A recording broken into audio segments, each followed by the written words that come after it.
Good morning. I would call this session of the Board of Revision to order. I can make the following statement, that we are on Treaty 1 territory and the traditional homeland of the Métis Nation. With me farthest to my left is Maurice Terrien.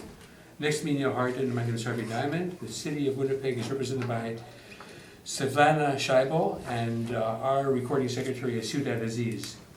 We'll be hearing applications for revision of the assessment rolls in accordance with the Municipal Assessment Act. The matters for which revision have been requested are described in each application, and we will limit discussion to those matters. The statement that the applicants or the assessor make at this hearing must be sworn testimony, and all persons speaking must be first sworn in.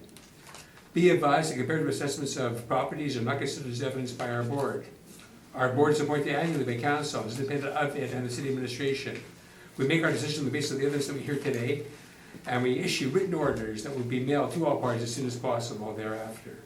Please note that our decisions with respect to an application may be appealed to the Municipal Board if the matter pertains to assessed value or classification, or to the Court of Queen's Bench if the matter pertains to an application for exemption from taxation, and should a party wish to appeal, the information how to do so will be included with our order. With respect to the hearing process, I will confirm the matters to be addressed with each applicant following their swearing in. We will then have the assessor's testimony followed by any questions the applicant may have of the assessor, and then the applicant's testimony will be followed by any questions. Each side will be given an opportunity to summarize if they wish to do so. Once all the evidence on an application is brought forward, the applicant may leave. The person will repeat for each matter on the agenda today. The session will close after all applications have been heard, and we will deliberate in private and make our decisions known, which will be forwarded by registered mail as soon as possible. The information today is being recorded, live streamed, and will form part of a public record. Thank you. We can swear in the parties.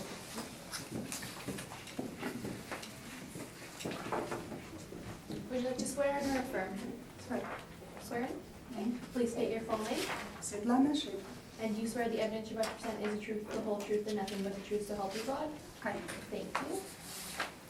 Would you like to swear in or affirm? Please state your full name. Douglas Bentley. And do you swear the evidence you represent is the truth, the whole truth, and nothing but the truth, so help you God? I do. Thank you.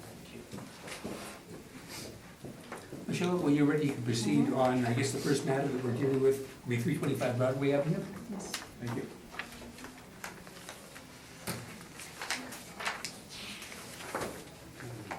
File number 19-2839.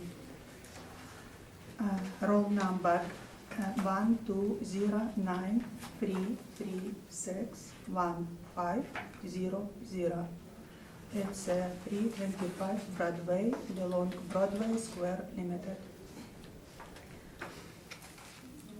The subject property it is located on north of Broadway between Hargrave and Donald. The photo of building property we can see on page 2. That's not the correct photo, is it? No. I did wrong, That's the property across the street. sorry. But I have more on page 17. Yeah, sorry, I did wrong. Or no, just this one. On page 17, we can see subject location map in air photo, side.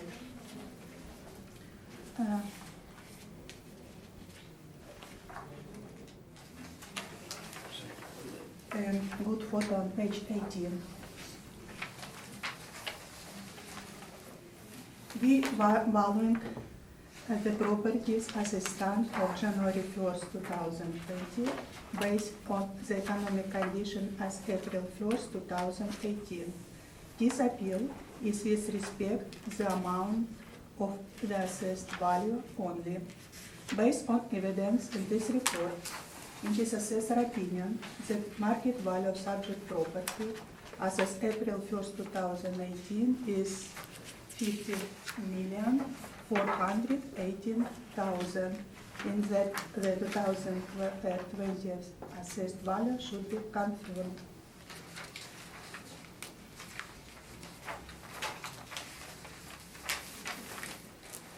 The subject size is approximately rectangle in shape in area of 34,179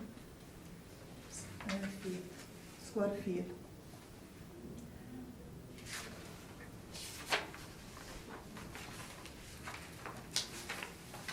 The improvements is the sixth floor office building that was constructed in 1993 with with plan area of 70,994 square feet and leasable area 95,271 square feet.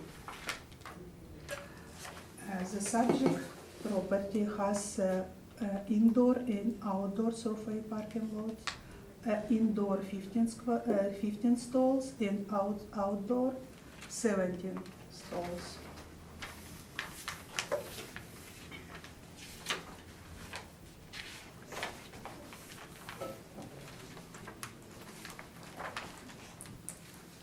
We don't have a sale history recently in 5 years. Subject property leased by Public Work and Government Service, size 2008. We step up in 2018 with rent around $30 and Imperial Park Limited rent parking, size 2011. On page 3, presented rent comparables for our subject property of 95,271 square feet, built in 1993, 12 floor building. We applied $12.70. My 7 comparables located in close to subject property. On map below my table, you can see my comparables with red dot at subject property.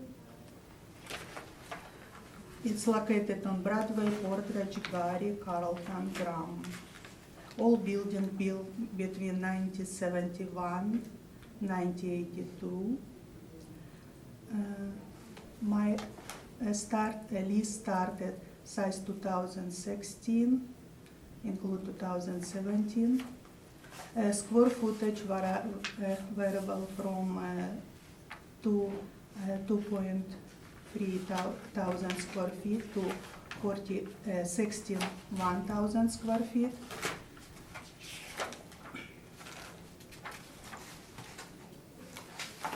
Unadjusted average of net rent $15.14. With median on $15.75. That is very well supported. Our $12.70 that we apply for this property potential value. On page 4 and 5, I have rent comparables.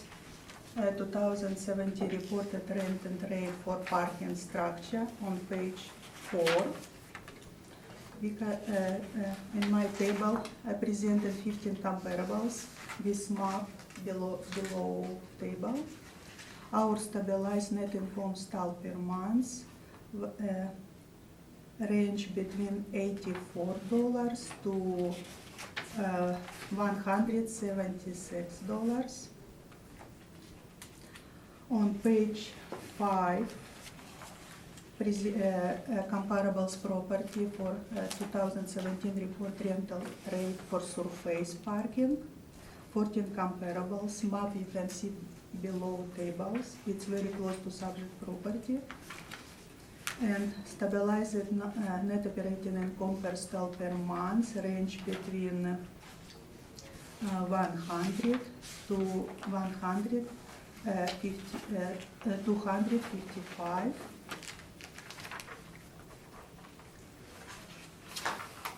On page 6, we can see market income estimated for office space is 95,269 leasable area. We did apply $12.70. Our potential rent is $1,210,000. For this type of properties, 9% vacancy loss was applied. Expenses, 2%. And a shortfall of $11 per square foot was deducted. Shortfall allowance per square foot to account for not recoverable expenses associated with vacant space.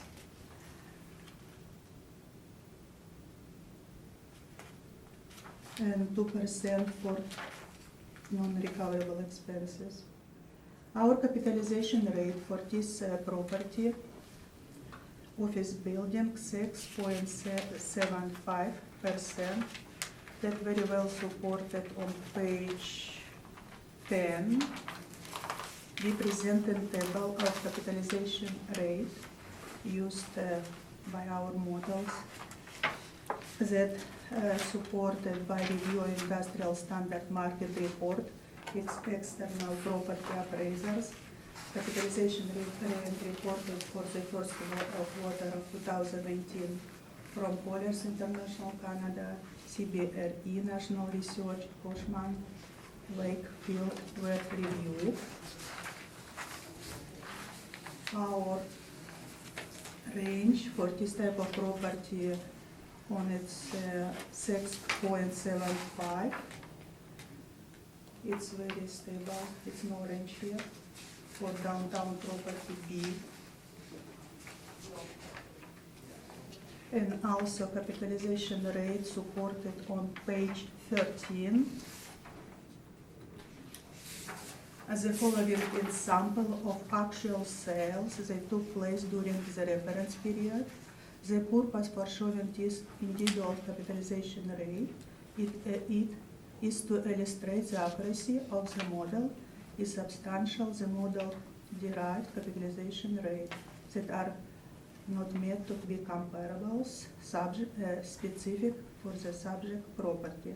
Net operating income has been developed through stabilizing owner reported income, expense information. Capitalization rate have been derived by dividing the property net operating income by its sale price.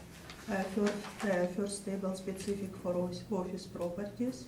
It's on Portage, Lambank, Henderson Highway, North Notre Dame Avenue in Roblin. And capitalization rate range between 5.1 to 6.35%.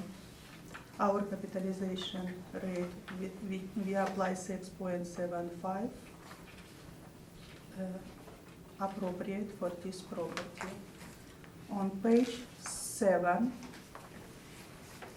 we present a parking structure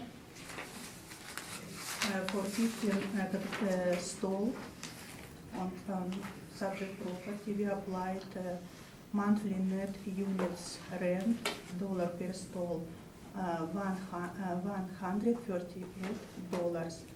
With net operating income came across $24,840. We did apply overall capitalization rate of 7%. So estimate value came across $355,000. On page 8, we presented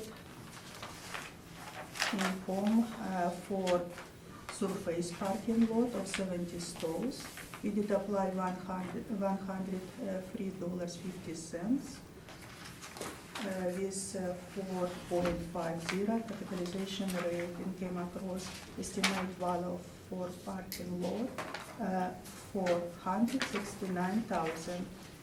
On page 9, presented a summary of all streams for office and 2 parking lot inside and outside. Our potential rent summary as $1,256,000. That very well supported by basic rent of page 22. I have presented net rent income and income expense mailer presented by the owner. On page 22, property revenue, third line, 1,044,000. It's very close to our office stream, 1,200,000. Our overall vacancy loss for all three stream will be 8.77%. Expenses around 2% and shortfall $11.42. Our full net operating income, 1,031,000. Our average capitalization rate 6.69%. So estimate value for subject property is 15,418,000. On page 29, you can see permit in 2016 about Interior Operation Office. And on page 30, we have another permit for Interior Operation Government Office. So it shows that property very well maintained. On page 31 through page 36, all my comparables for office space. On page 31, Broadway building, 1976 was built, lease from 2016 for $14 per square foot. On page 32, my comparables on Portridge, we lease started in 2017 with $16 per square foot. On page 33, on Gary Street, lease started in 2016 for $14 per square foot. On lease 34, on page 44, lease on Portage Avenue for $16 per square foot. On page 35, Carlton Street, $14.25 per square foot. And on page 36, I have two leases started 2017 and 16, between $16 per square foot. Based on the evidence in this report, it is assessor opinion that market value of subject property as of April 1st, 2018, $15,418,000, and that the 2020 assessed value should be factored. Thank you. Mr. Baker, any questions to the assessor? Just a couple, Mr. Chairman. If I could ask you to turn to your page number 6.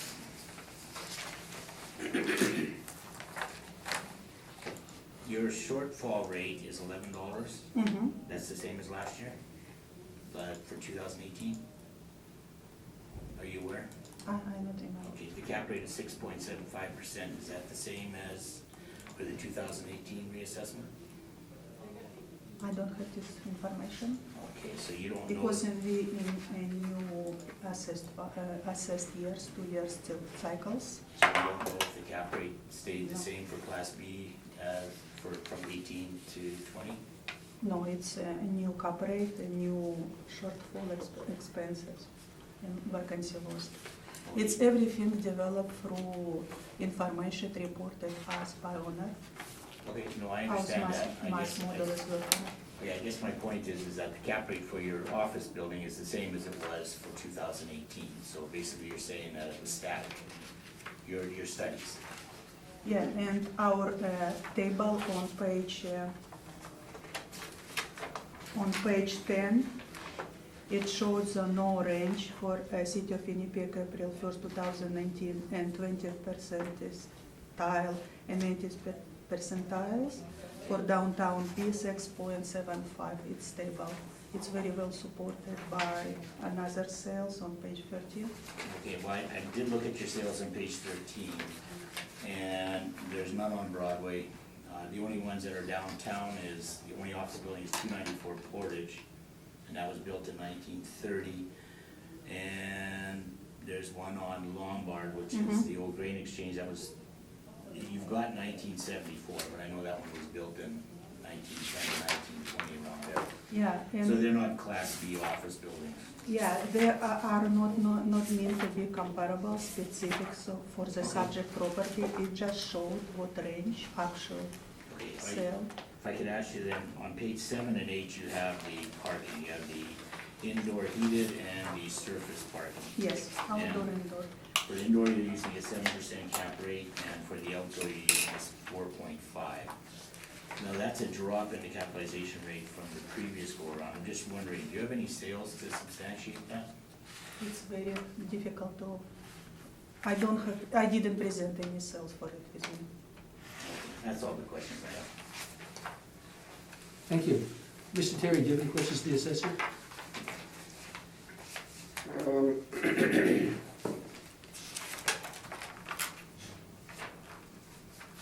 On page 3, you're showing 325 Broadway at the top as having 12 floors, correct? On page 3 at the Yeah, top. If I go back to page 1 of your presentation, Yeah, you it's say minus- number of stories 1 to 6. it's only 6 floors, sorry, yeah. It's Six story, yeah. It's 6 stories, it's Yeah, not 12? it's mistake, yeah, Okay, because we didn't verify. because I couldn't figure out what that was. Yeah, and you can see my building on page 18. Yeah, I know, I was confused with the pictures here, so I Yeah. wanted to get your, That's- Page 18 is still wrong, baby. still wrong. Silver? Yeah, still wrong. It's the So- same building. Okay, my other question, you've got a big tenant in there, and it's the government.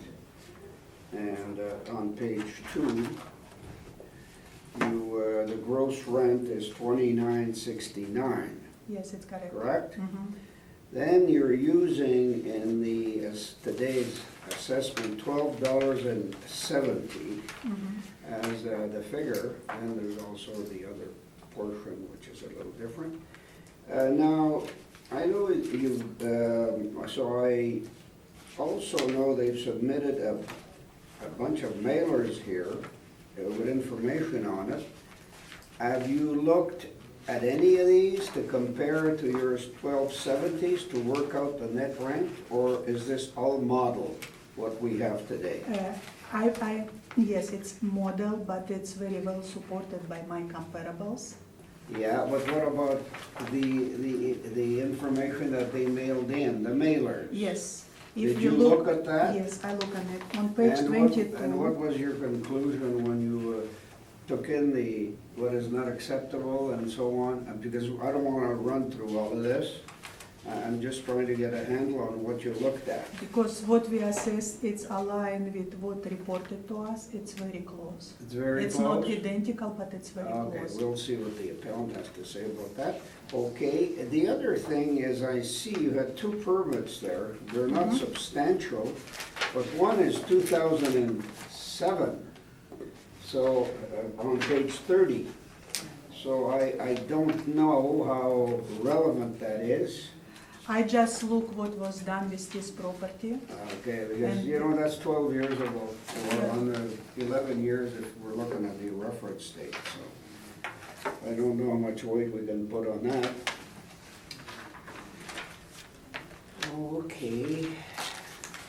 So be patient with me, Mr. Chairman, a little bit. Oh, yeah, you got all the time, Mr. Terry. Okay, so you didn't know anything about the previous cap rates in relation to what the appellant was asking? No. We right now in new the assessment years and everything new. Okay, thank you, Mr. Chairman. Thank you. Mr. Hart, do you have any questions? Yeah, just on the parking, it seems to be a bit counterintuitive that the surface lot would be worth more than the parking structure is. which just,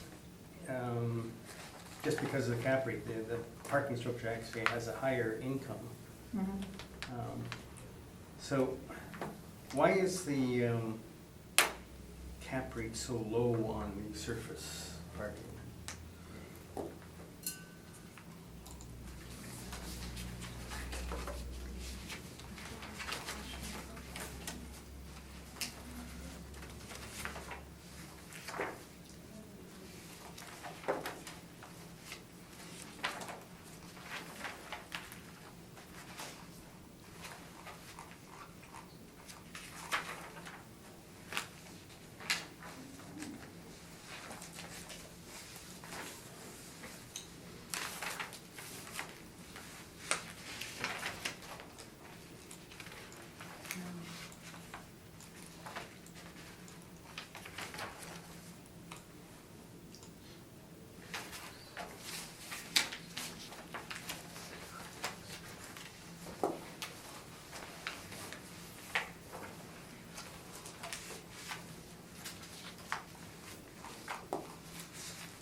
Because it's completely different in our model. It's just provided for us by income expenses mailer, how we analyze information, what we sold, how it's cost. Because a capitalization rate we estimate by information what was sold.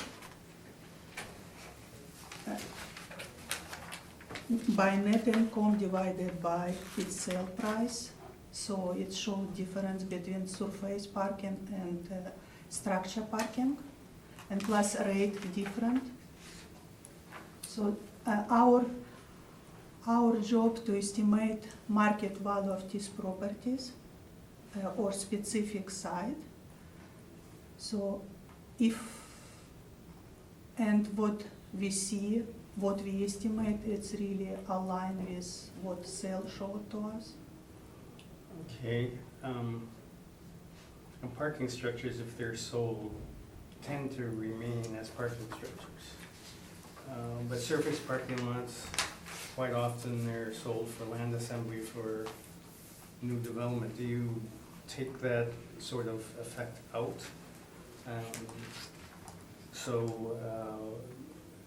Is the cap rate based on surface parking lots that are sold to remain as surface parking? Yes, because it's best use right now, surface parking. We don't estimate like it's a vacant land for future development. It's surface parking lot. Okay, thank you. Yeah, I don't have any questions. I don't have any questions, so Mr. Victor, you can Okay. proceed. I guess very minor issues, actually, it's the 5% non-recoverables. And I know I brought the 100 and some pages, and I'm pretty sure everybody on the board has heard that, so We've I. heard it many times. Yeah, okay. We appreciate not having to hear it again. So if I could just start on page 2. Okay. I got the picture of the building, unfortunately. Is it okay if I say Svetlana instead of, I always just pronounce your last name, so.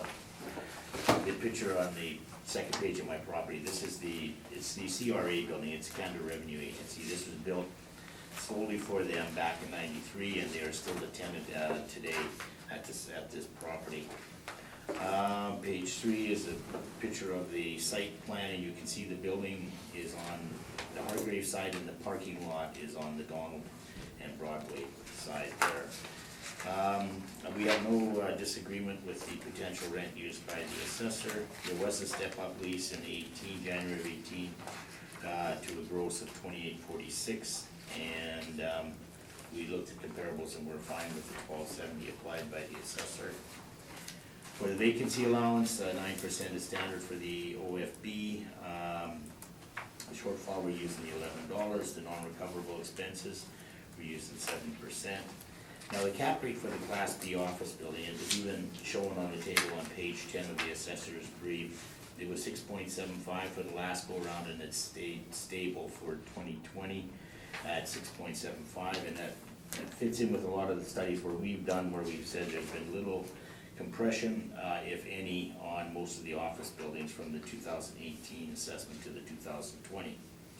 However, it's the parking, and I guess I'll just turn to page 23 of my presentation. What you see on page 23 is the city's valuation for the 2018 assessment, which was based on April 1, 2016 market. You'll notice that under the OFB column, the vacancy has stayed the same, was 9%. The shortfall rate is $11. The cap rate for the building was 6.75. That didn't change. For the parking, this is what's interesting. The income for the parking lot at $21,114 is the same as what's being used for the current assessment.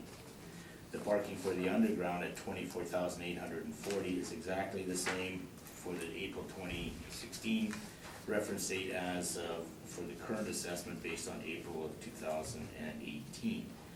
The only difference is that the cap rate for the surface parking dropped from 5% to 4.5%, and for the heated underground dropped from 7.5 to 7%. Now, this property would be bought as one package, and the cap rate for the office building, which would be the main driver for this property, remained the same at 6.75. We haven't been able to find any parking lot sales that I'm aware of, or underground parking that would substantiate a drop in the cap rate from the last go around to now. So the only changes I'm asking is that we allow 7% for non-recoverables, and on page 8, we show that the office, it's the same as what the assessment department has derived. But for the parking structure and for the parking lot, we're suggesting, we're gonna use the same income as them, but we're suggesting that the cap rate should have remained at 7.5 for the heated and 5% for the surface. So we're asking for a value of $14,531,000 rounded. That's my presentation. I'm open for questions. Thank you, Mr. Becker. Any questions of Mr. Becker? No. None? Okay. Mr. Terry, do you have any questions? I just moved a little slow this morning. So on the parking, the city's asking for 7, and you were asking for 7.5, the city was at 7, right, on one of them. Right, and So the other one. so the income is all the same. And Yes. basically on the office, it's the 5%. Yes, it's 5% on the office and then 0.5 on the parking. Yeah, okay. I think I got the picture. Thank you. Yeah, Mr. Harding, do you have any questions? No questions. Okay, Mr. Becker, interest rates on bonds I know have gone down since 2016. Yes. And following that, I know that guaranteed investment certificate rates have also gone down. So there's been some compression there. Yes. And I'm gonna put to you that a surface parking lot where you really have no upkeep, and basically there's no real capital investment other than the lot itself, for the owner is almost like having a bond, because they just clip their coupons every month. They don't have to worry about maintaining a structure or anything else. It's a pretty easy investment to maintain. Well, the heated underground parking actually have. Not up with the surface lot right now. Oh, the surface Yeah. lot, yeah, I would be mainly, maintenance would be snow clearing. You're Yeah, right. basically, which wouldn't change, but You're I'm right. saying it's almost like clipping your coupons, because there's really no big upkeep at a lot like that. So an investor who's not a sophisticated investor, but is looking for a return, might find that as a pretty good investment. A stable income, yes. Yeah. And so there might be compression insofar as a surface parking lot is concerned. There may be, but the only sales that we've been able to find are more like for what was mentioned earlier for. Land assembly for, assembly, et cetera. yeah, usually that's the case. And even when we've been doing the vacant land appeals, or just vacant land parking lot sales are used. No, I understand that, Because- but I'm basically indicating that I can see why a surface parking lot with today's rates have been compressed. Yeah, To an unsophisticated investor might be something that, especially when there's potential for maybe development of that land later on, so they get paid to wait basically for maybe their ship to come in. I think so, but I think it's also a necessary part that they have to attack tenants. Okay. Yeah, that's the only question on that. I don't have any question on the the parking structure. All right. Okay, thank you. Okay.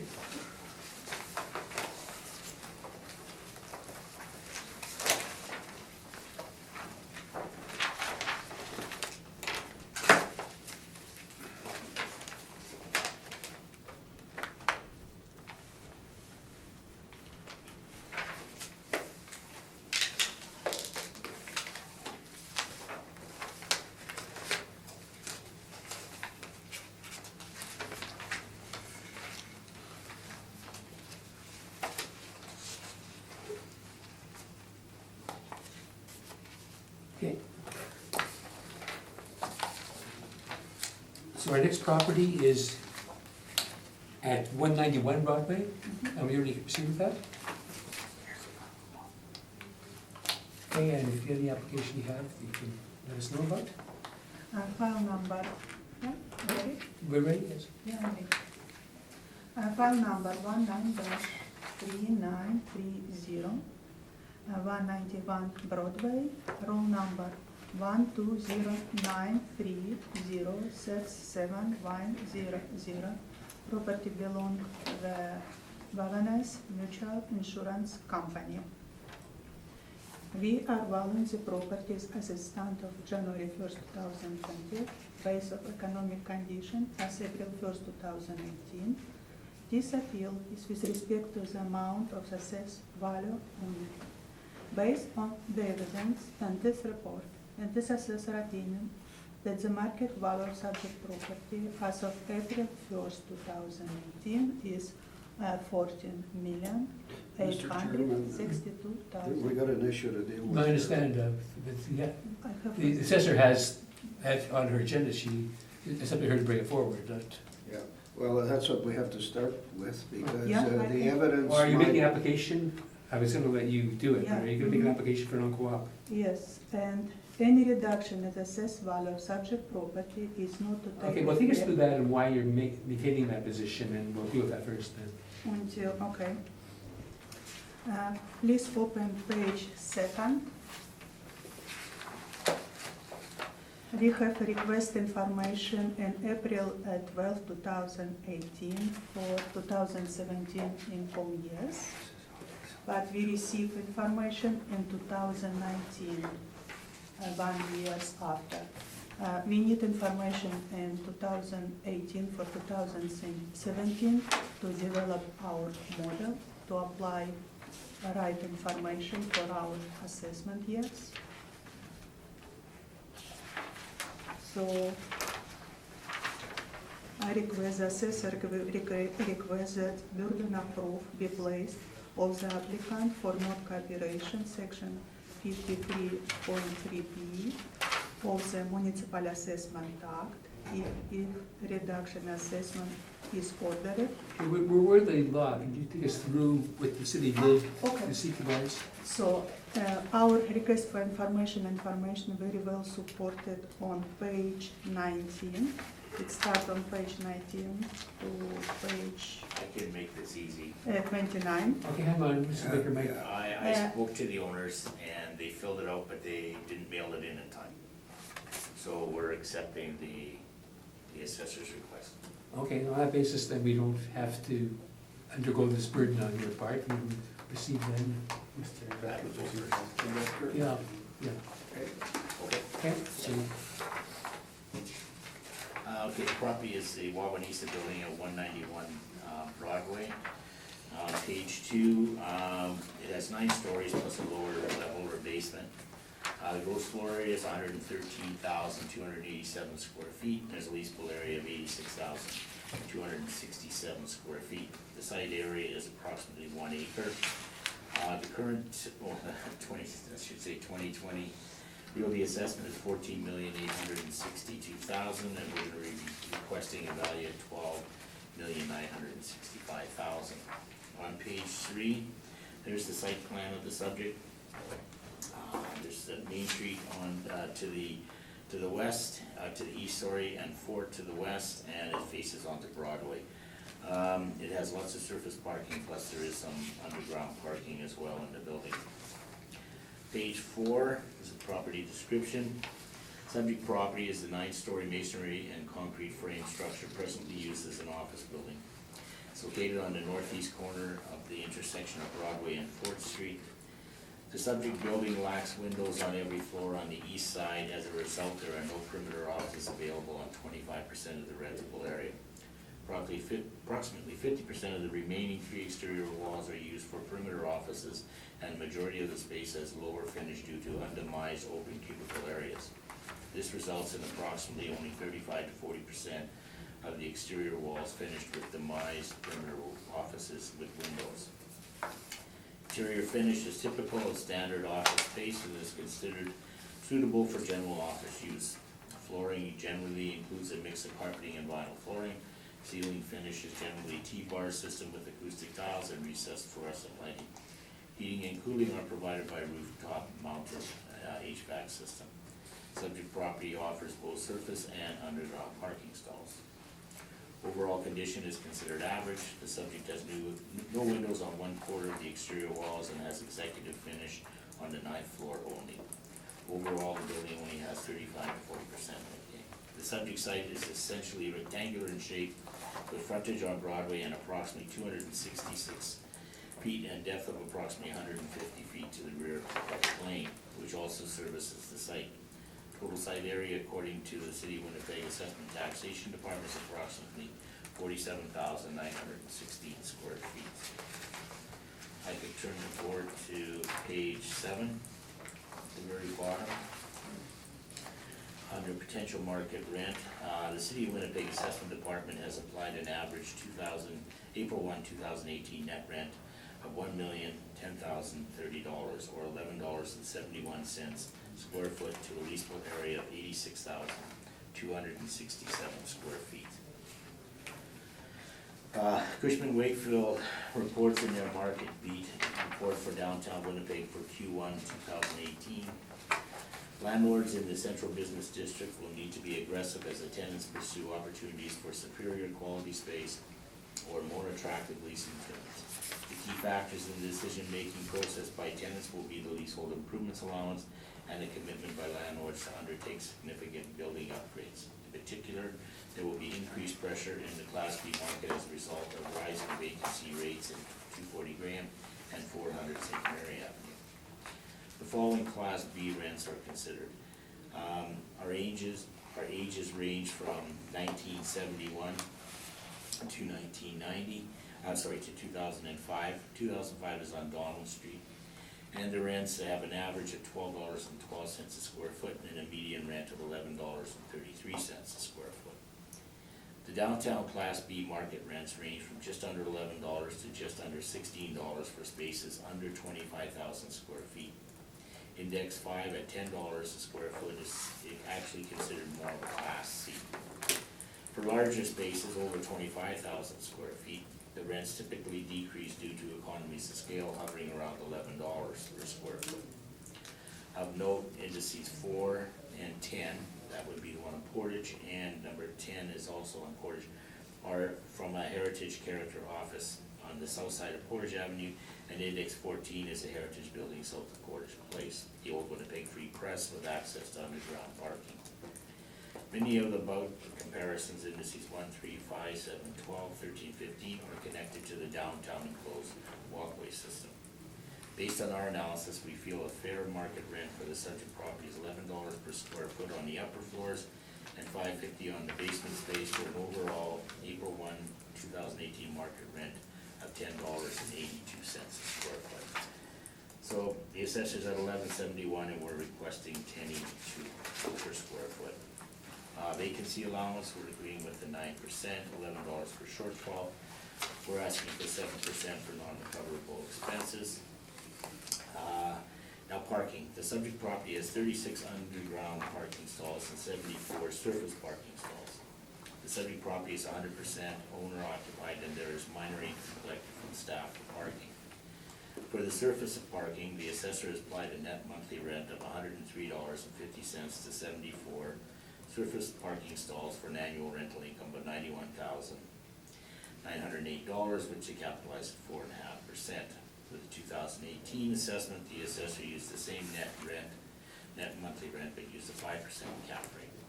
We are unaware of any surface parking lots that indicate a 0.5 drop in the cap rate. The office hour cap has remained the same, but the surface parking lot dropped 0.5. We will use the city income, but a 5% cap rate. Top of page 10, underground parking. The assessor has applied a net monthly rate of $120 per stall to the 36 parking stalls for an annual net income of $51,840, and they capitalize this at 7%. Again, for 2018, the assessor used a cap rate of 7.5, and we're unaware of any sales that indicate a 0.5 drop in the cap rate, and therefore we're using a 7.5% cap rate. So there, our valuation, our summary, the OFB, the office building, based on our estimate of market rent, and a 6.75 cap rate and a 7% non-recoverable expenses, comes to a value of $10,436,058. For the parking lot, based on the income used by the assessor, but a 5% cap rate, we come in at $1,838,160. And for the parking structure, based on the assessor's income, but a 7.5 cap, we come in at $691,200, for an overall rounded value of $12,965,000. Page 17 shows the current assessment. And it's basically I'm just keying in on the 6.75% cap rate for the office building, 4.5 for the surface, and 7.0% for the parking structure.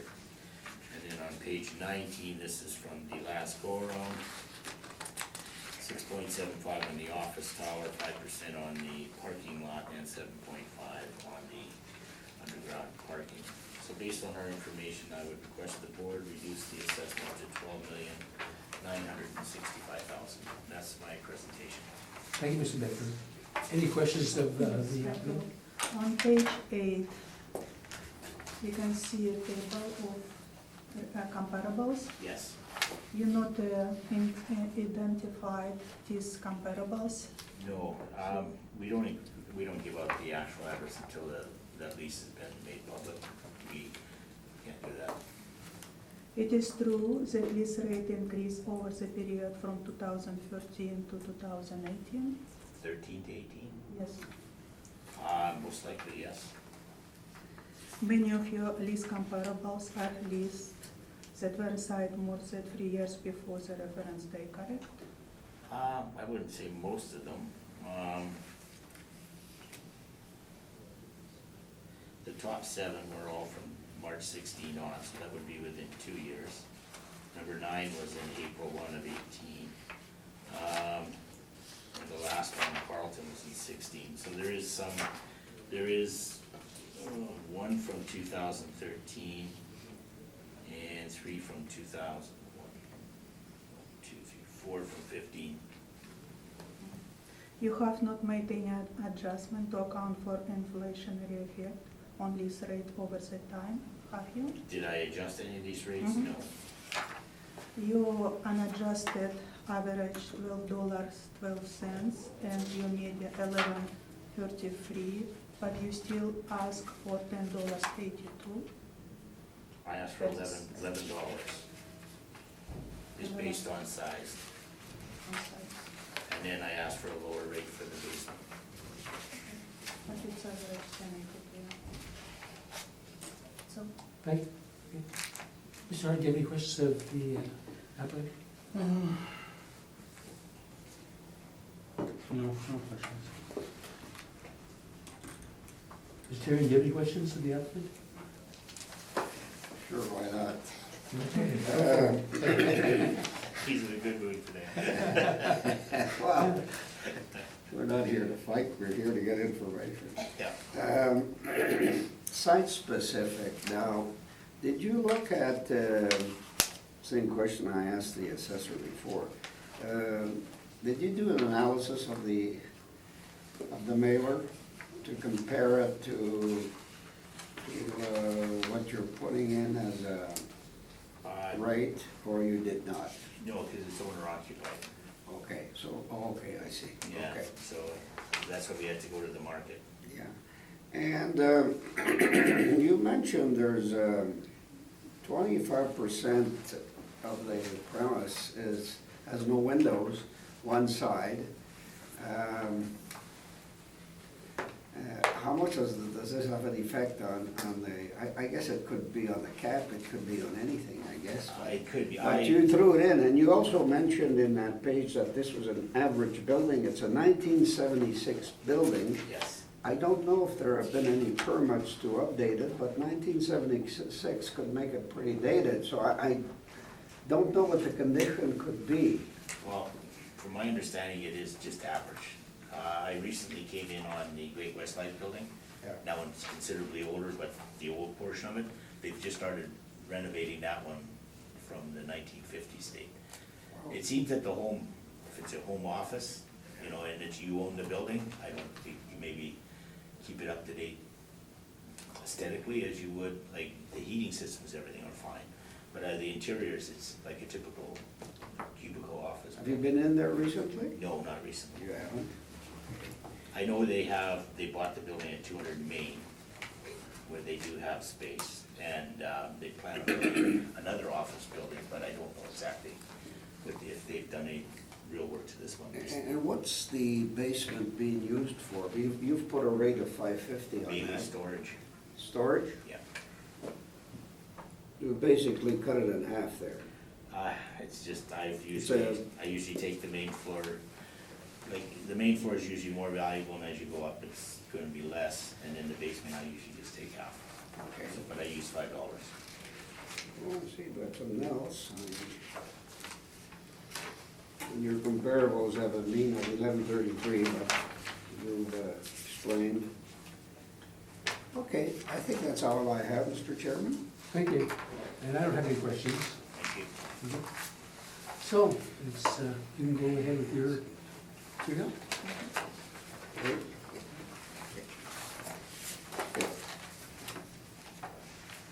Based on evidence in this report, the assessor opinion that the market value of subject property as of April 1st, 2018, 14,862,000. It is appealing with respect to the amount of assessed value only. On page second, you can see a report, I hope it's same building. It's same building. Okay, on my page third, I presented 7 comparables. This map below tables with red dot or subject properties. We applied $11.71 for leasable area of 86,277 square feet. My 7 comparables located on Broadway, Portridge, Gary, Carlton, Graham. They built same close to subject property between 1971-82. My lease comparables lease started from 2016 and 2017. Square footage of leasable area biggest on Grand Avenue, 61,000 square feet, and lowest on Portridge, 2,300 square feet. Our unadjusted mean average lease $15.14, and with media of $15.75. We did apply $11.75. That very well supported by my comparables that located very close to the subject property. We have same interior alteration. On page 4 and 5, I did present information for rental rates for parking structure and surface parking. For parking structure, 2017 report. The applicants are not Okay. contesting the rates, they're talking about the cap rates, so maybe if you want to restrict yourself to the cap rate on that, certainly, but. Yes. Okay. On page 6, we will presented office space in Com. Our potential rent for $10.71, 1,010,000. We did apply vacancy loss of 9%, it's standard for this type of building. A general 2% not recoverable expense allowance and shortfall allowance per square foot to account for not recoverable expenses associated with vacant space, $11 per square foot. Our capitalization rate, 6.75%. That very well supported on page 10. And some information on page 13, real sales. Estimate value of office space, 12,079,000. On page 7, presented parking structure with subject property has 36 heated parking. We did apply monthly net units rent, dollar per stall, $120 with 7% capitalization rate. Estimate value of parking structure, $741,000.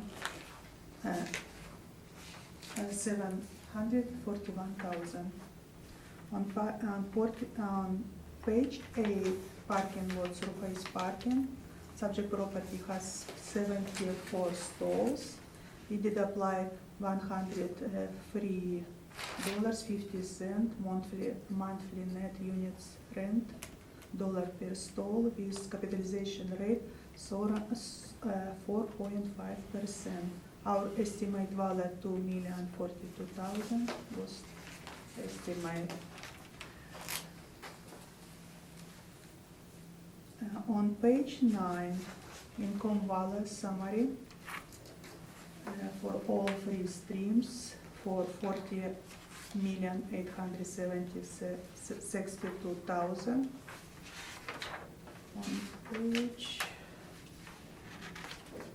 On page 14 and 15, we talk about why did we apply 2% not recoverable expenses. That very well supported on page 15. The purpose was showing this individual expense ratio to illustrate the accuracy of the model. The substantial, the 2% not recoverable expenses, allowance used and assessed taxation department mass appraisal model. They are not meant to be comparable specific for the subject property, but from 29 comparables, it's 1.96%. On page 17 and 18, we can see subject location map in air photo, rectangle shape of parking lot. On page, through page 19 to 29, income expenses information, and skip it. On page 30 through page 33, I did presented four permits, renovation, interior renovation, as well as mechanical, electric, and plumbing started 2016 through 2017.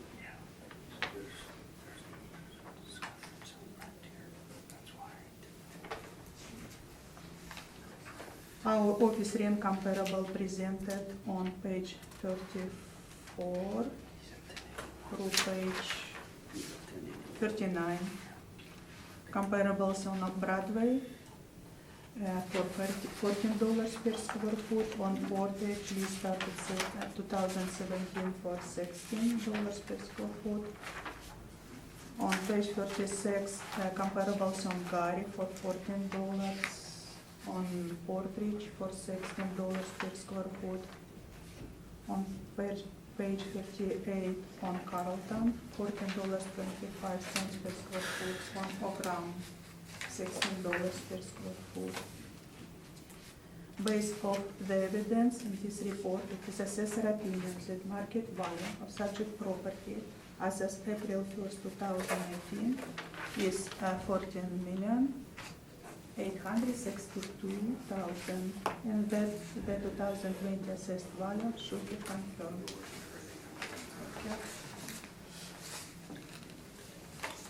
Any questions, Mr. Baker? Yes, on page 6 of your presentation, I think there's an error there. You have, the top there, you have the total rent that you're using is $10.71. Yeah, it's mistake, 11, It should be $11.71? 11 cents. Okay. Your rent comparables on page 3. Mhm. Okay, the largest, okay, you have two large ones there. The Mhm. number 2 is 200 Portage. You realize that was the Scotia Bank, that was an internal lease? That was their building when the lease was done? Before they sold it, they put on a high rent and then sold the building? I know that. For us, report is a 2017, it's for $16 per square foot. But it I is- use reported It is the information. but it is the Scotia Bank, correct? Yes. And that's the Scotia Bank building at the corner of Portage and Main? Mhm. Okay. 125 Gary, number 3. You have a 2016 lease for 9,641 square feet at $14. Mhm. Are you aware that Ceridian is in that building as well? And they have a January 1, 2018 lease for 49,762 square feet at $12.01 a square foot?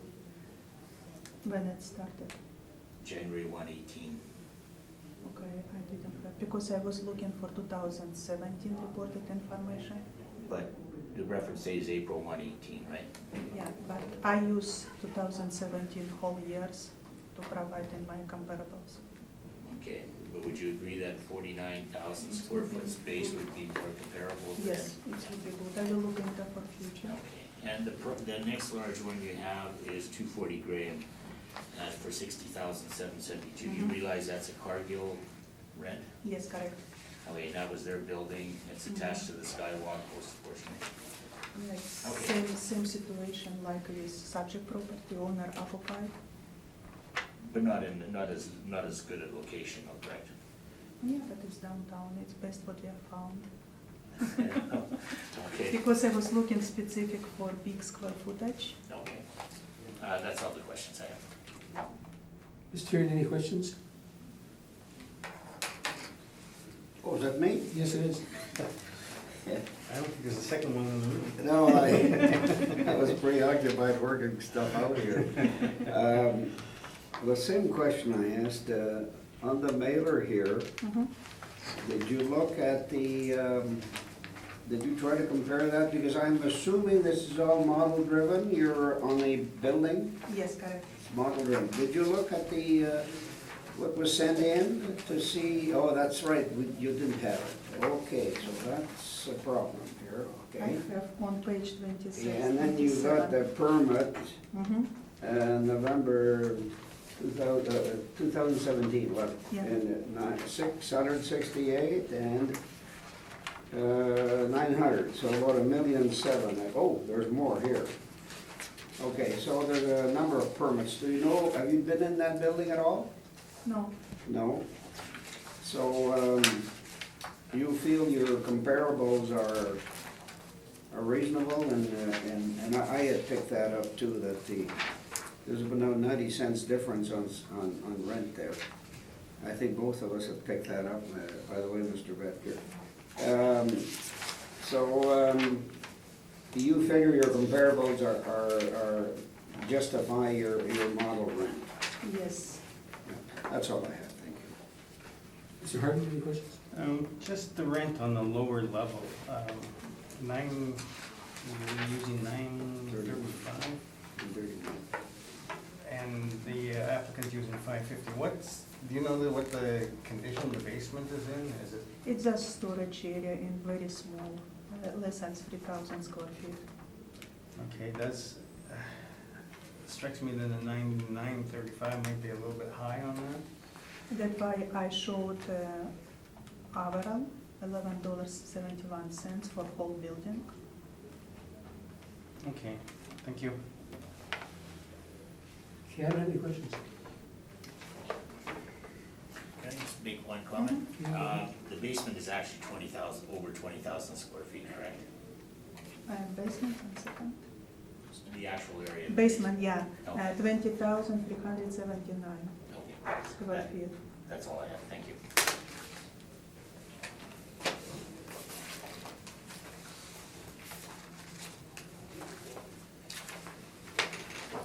Okay.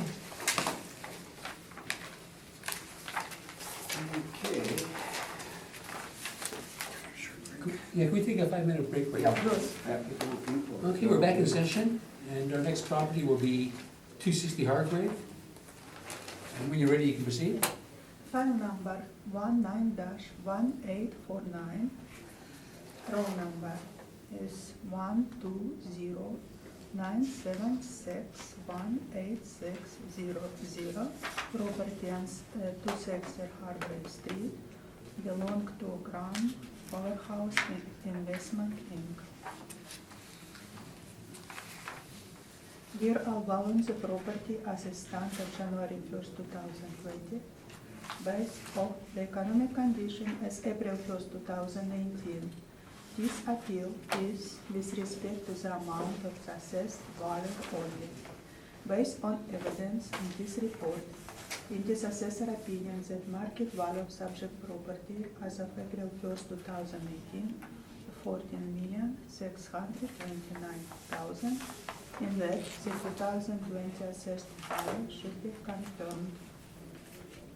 Subject property is located off the northwest corner of Grand Avenue in Hargrave Street.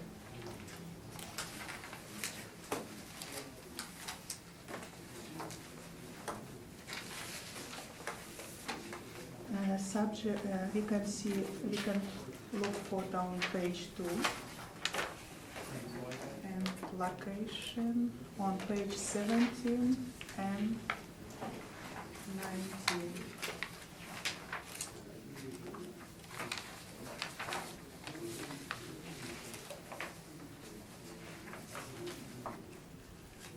As property size area 25,446 square feet. Improvements, original improvements was built in 1910. Therefore, four three-story addition around original building was constructed in 2005. It's gross floor area of improvements 89,885 square feet, with leasable area 71,000 square feet.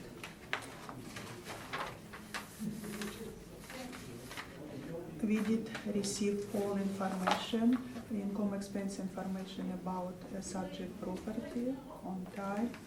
A subject property has several leases. I did present these 3 leases, started for Restaurant Tavern United.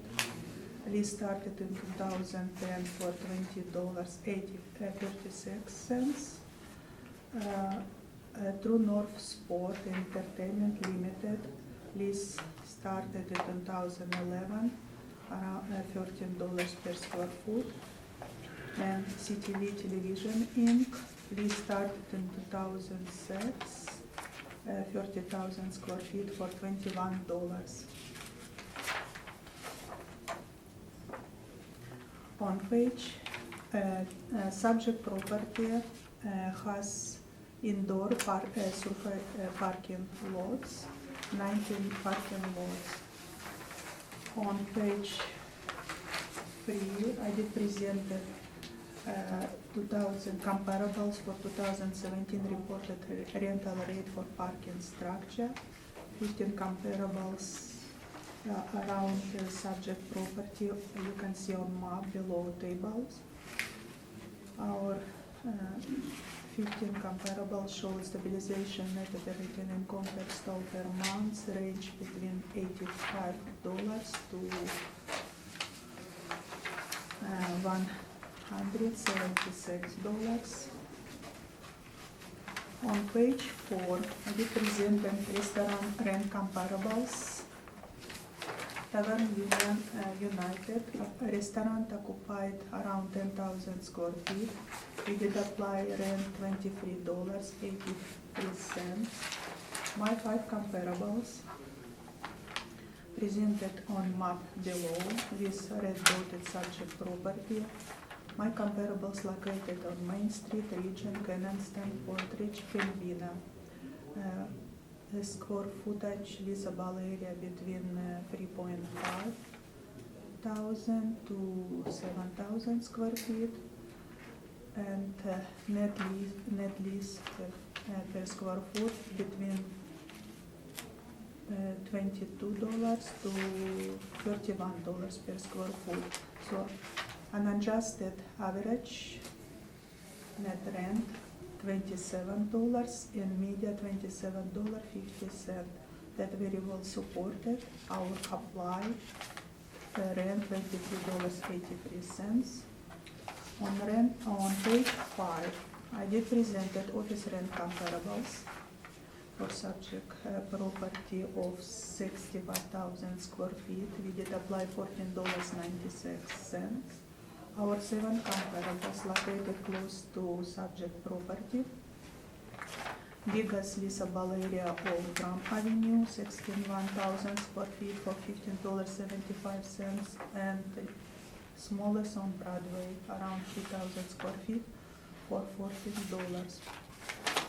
Our unadjusted average, $15.40 per square foot, with media $15.75.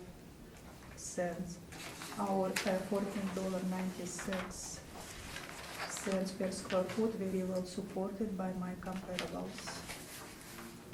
On page 6, income estimation, presented income estimation for parking structure for 19 stall. We did apply $138 per square foot, and capitalization rate 7%.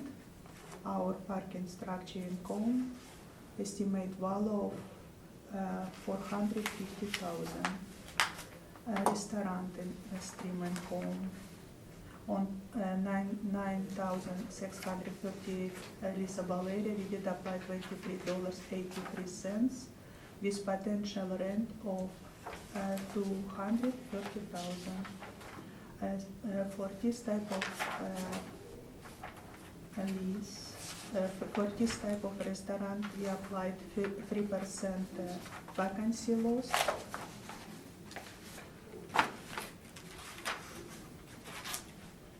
And we allowed for not recoverable expenses in 2 categories: a general 2% for not recoverable expenses allowance, and a shortfall allowance per square foot to account for not recoverable expenses associated with vacant space of $7.50 per square foot. For restaurant, we did apply 7.35% capitalization rate that are supported on page 10, 735. Restaurant usually going more to retail space. It's in range in our capitalization tables. So restaurant estimate value of restaurant stream around $3 million. On page 8, we have office space for 61,000 square feet and 61,450 square feet. We did apply it around $15 per square foot. Vacancy loss for this type of property 9%.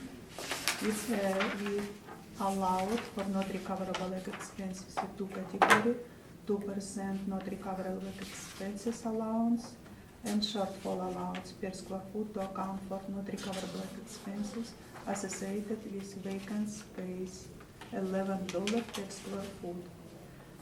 Capitalization rate for office building 6.75%. Very well supported it's in page 10.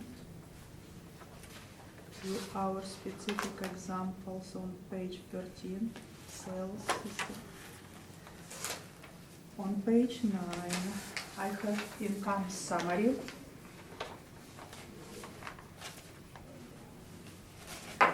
So potential rent for all restaurant, office and parkings, 1,180,000.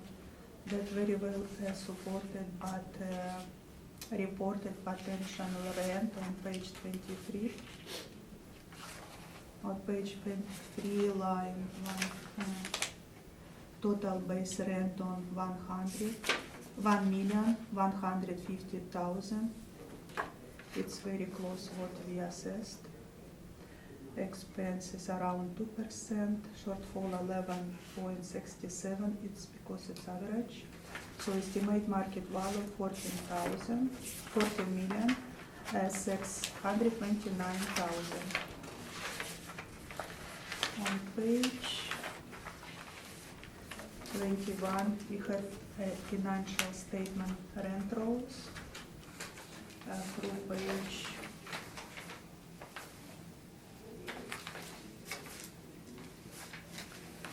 page 30.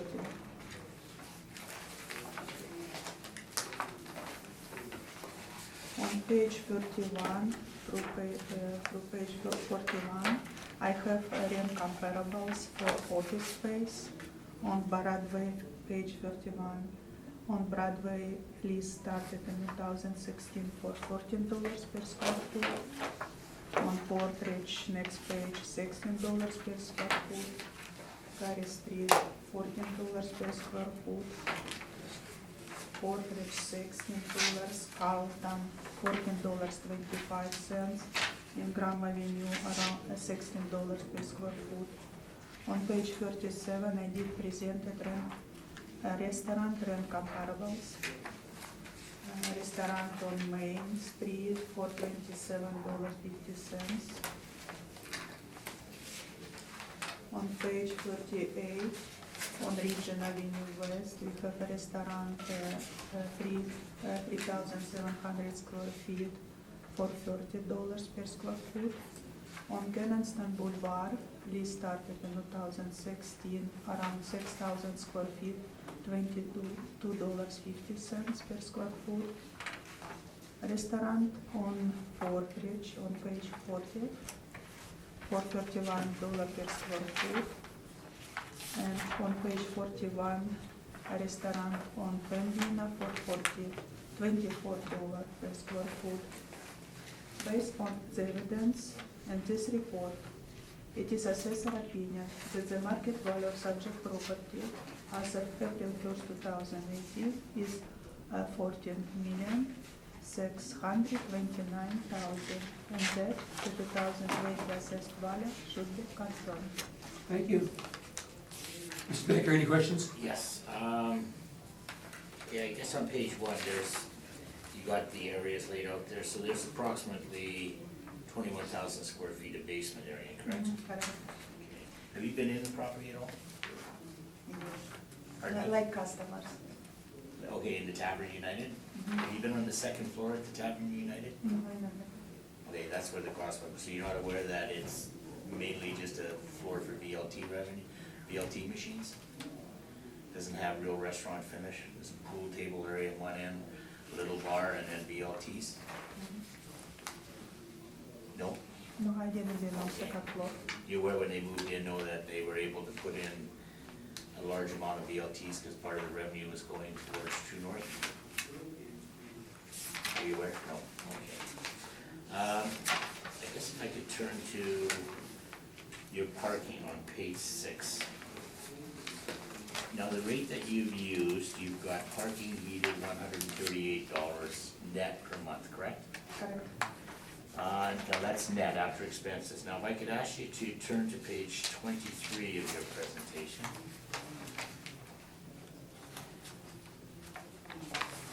Under the income statement, it's about 6 down, it's got monthly parking. The total parking for the year is $28,560. Yes, I see. Okay, your net is over 30,000, and the actual gross parking is 28,560. Are you aware that these aren't indoor parking stalls? They're not heated? It's not heated, but it's inside structure. But half of them are outside, and there's some on the inside. But there's no heating in there, it's open space, it's like an open parquet. Yes. Would you normally use $138, Yes. which is the heated Because rate? it's structure, yeah. But some of it is surface. Is it possible I could ask the On page 3, page that's 3? why I presented 15 comparables between half of them heated, half of unheated. You can see difference Okay, in do you have stabilizing net income style per Do you have month. a different rate for heated parking and unheated parking? No, we evaluate together. So if it's an underground heated space, it'd be It's just $138, parking structure, yeah, it's together. and if part of it is outside, It's surface parking, it's separate. okay, so you're not aware that part of this is surface parking? No, in my records, it's just unheated.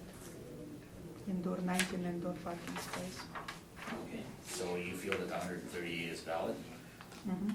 And that's net, even though they're not even getting close to that as a monthly rent?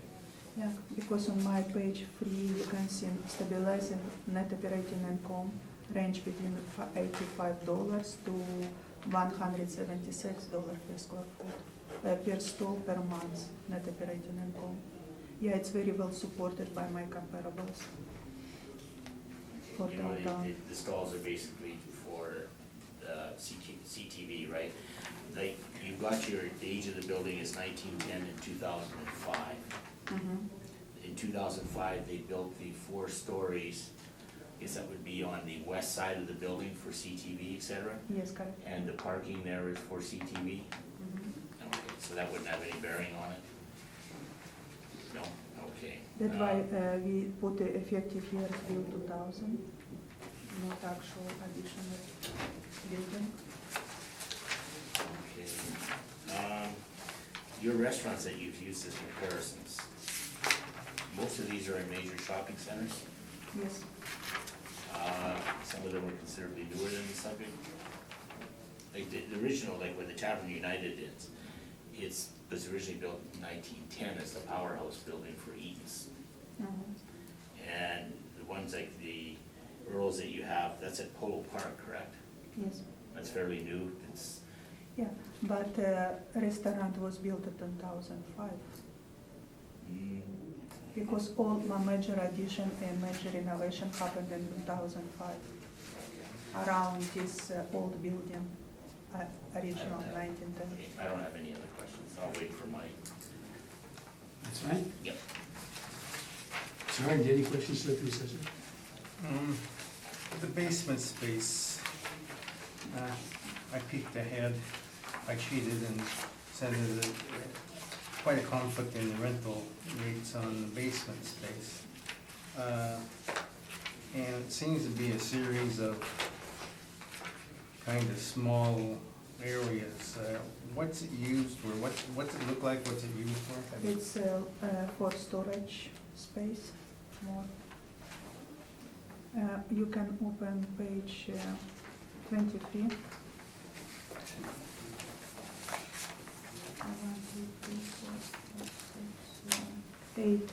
8 line, we can see a storage rent around $12,000. Storage, yeah, okay. So that's for all the basement space? Yeah, that's why it's very small premises, less than 500 square feet. Okay, but if you add up your rents for the basement, it would add up to considerably more than $12,000.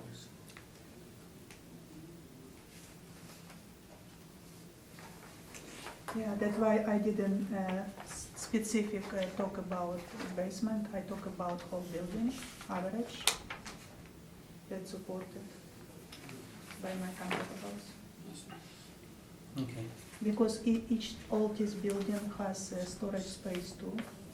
And sometimes storage space include an lease of, All right, now the restaurant, Tavern United, there's no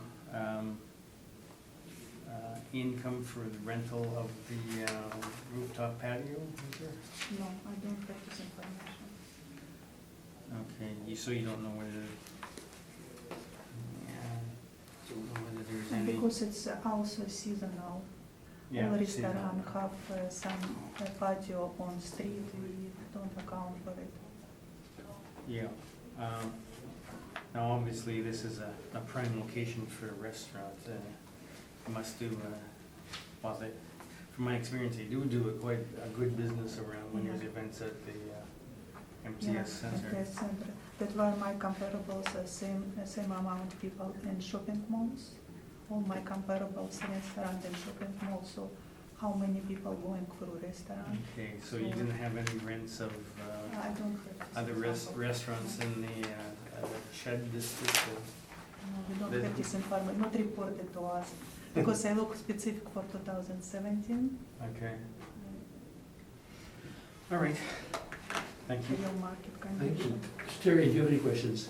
Well, I was looking at the top as well, you're saying it's seasonal, because of, is it being used at this time of the year, do you know?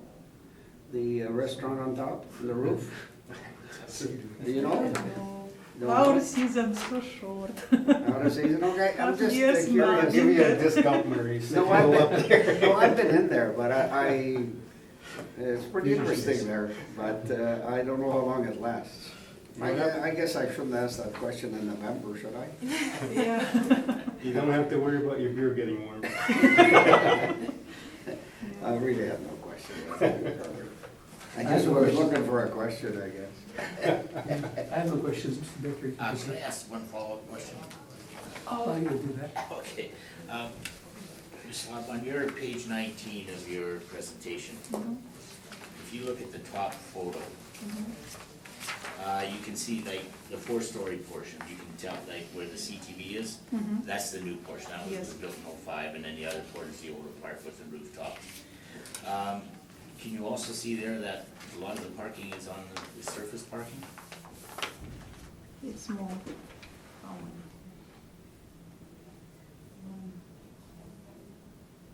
It's less than space for Pardon me? parking. I can see outside, but Yes. it's less than stands, parking stalls. How many, do you know? I don't know exactly how many, I just know it's all open and for CTV. Okay, that's all the But we questions. count only in structure parking. There's none inside the structure, there's in the covered area. There's some, but there's also a loading dock in there as well. If you look at that, the outside of the building has no other loading than through that area. Okay, that's all the questions I have. Okay, you can now proceed. Okay. Let's go right to, on page 6, at the bottom of page 6. This based under potential market rent. City Winnipeg Assessment Department has applied an average April 2018 net rent of $918,872 or $14.96 per square foot to a leasable area of 61,438 square feet. On the next page, below is the December 1st, 2017 rent roll for the subject property. True North Sports and Entertainment, their rents are mainly at $13, and they have one at $16.50 there, $2.20. That space used to be rented by Ticketmaster, and when they moved out, they moved in there, True North. And then you have CTV, which is from 2006, once the addition was completed. And then you have a basement space where True North is for 8,994 square feet at $13. And then you have storage areas, S104, A, C, and then SB 101 and 01 and 02. The True North leases for 120 and 200 stepped up in August of 2017 to $13 per square foot. Room 220 was taken over from Ticketmaster March 1st, 2017, with a stepped up rent to $16.50 in August of 2017. CTV Television is a 20-year lease starting in May of '06. This was built to suit with part of the rent paying for the additions. Based on the date of the Ticketmaster and CTV television leases, we feel that they are not market based on fee simple. We will use rents for similar spaces in other downtown office buildings. Analysis of the current and expected rents for each unit was undertaken. Actual rents of April 1st, 2018 were applied as market or step-ups occurring later in 2018, known as of April 2018. Market rents were applied to the vacant space. I can just go to page 8. This is the same table that I showed on the previous building. Just basically the last paragraph.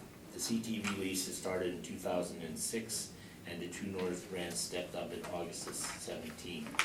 Based on the True North stepped rent and the market comparisons, we will use $13 for the True North space and $15 with the CTV spaces. The rents for the storage spaces are gross, and we will use a net rent of $5 per square foot for the storage spaces. Storage spaces don't have individual meters, etc., so they're complete gross rent. So on the top of page 9, using the rents I just mentioned, we come up with an overall rent of $13.85 per square foot. Vacancy allowance, we're using the assessor's rate of 9%. The shortfall, we're using $11 per square foot. Non-recoverable, we're using 7%. And for the Class B building, we're using the 6.75% cap rate used for Class B buildings. Now, under the restaurant, City of Winnipeg Assessment Department applied an overall April 2018 net rent of $23.83 per square foot to a leasable area of 9,638 square feet.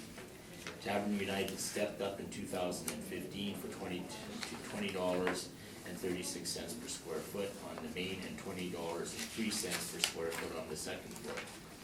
The lease is for 10,487 square feet, but the leasable area includes a service elevator and rooftop entrance. It should be noted that the second floor consists mainly of VLT machines and does not have high-end restaurant finish. For the purpose of this report, we're using the city's leasable area with a net rent of $20.22 per square foot. As for the rooftop, it's there for Tavern United, and they use it if weather permits, but they don't pay any additional rent for it. That's just part of it. That's thrown into their lease. So if they're wondering whether there is any additional rent for it, it's all included in the rent that they pay for the main and second floor. We're accepting the assessor's vacancy of 3%, $750 for shortfall. We're asking for 7% for non-recoverables, and we're accepting the cap rate of 7.35%. Now for parking, the City of Winnipeg Assessment and Taxation Department valued the parking based on 19 stalls at $138 net per month. The actual gross income is $2,380 per month for an annual gross income of $28,560. The rate of $138 net per month is for indoor heated parking. The subject stalls are part covered and part open surface stalls, not underground heated. For 2018, the assessor provided the following comparisons for parkades. The underground heated parking stalls had expense ratios ranging from 38% to 47%. The unheated parking stalls had expense ratios ranging from 40% to 48%. For our report, we will use an expense ratio of 45% for a net per stall of $68.89 per month for a total net parking revenue of $15,708. We will be accepting the city cap rate of 7% for the parking income. It's between the 7.5 and the 5% that we felt were fair for the other properties. Page 12 is a summary of our valuation. The office building comes in at $9,464,224. The restaurant comes in at $2,579,668, and the parking comes in at $224,400 for a rounded value of $12,268,000. and I'm open for a question. Can I ask any questions you might have? Yes. Is it true that actual rent are not always at market levels? Pardon me? It is true that actual rents are not always at market levels. They're not always, there could be other factors in there, yes. You did not present any rate comparables for restaurant, isn't it? No, I don't feel this one can be compared to a standalone restaurant that's in a major shopping center. This one doesn't have the parking. The second floor is not standard restaurant finish. If you were to go in there, you would notice it. You can access the second floor through the skywalk system from the stadium or from the arena. If you're over 18, you can go in there, because that's a VLT area. The original leases were decided with Canadians, which owns the Tavern United, and the government in True North, because of all the VLTs. So I feel that, at least in that, and plus it includes the rooftop for their use when available.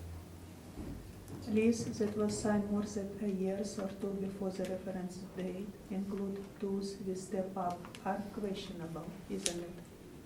I'm sorry. Lease that was signed more than years or two before the reference date include tools with step ups are questionable, isn't it? I guess it depends on when the step up is. I mean, if you sign a 5-year lease with the step up every year, that's taken into consideration. That's it, thank you. No Thank you. questions. Sergeant, any questions to the applicant? Yeah.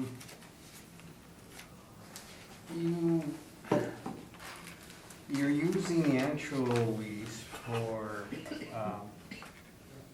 the restaurant, Yes. but you don't want to use the actual leases for the office portion.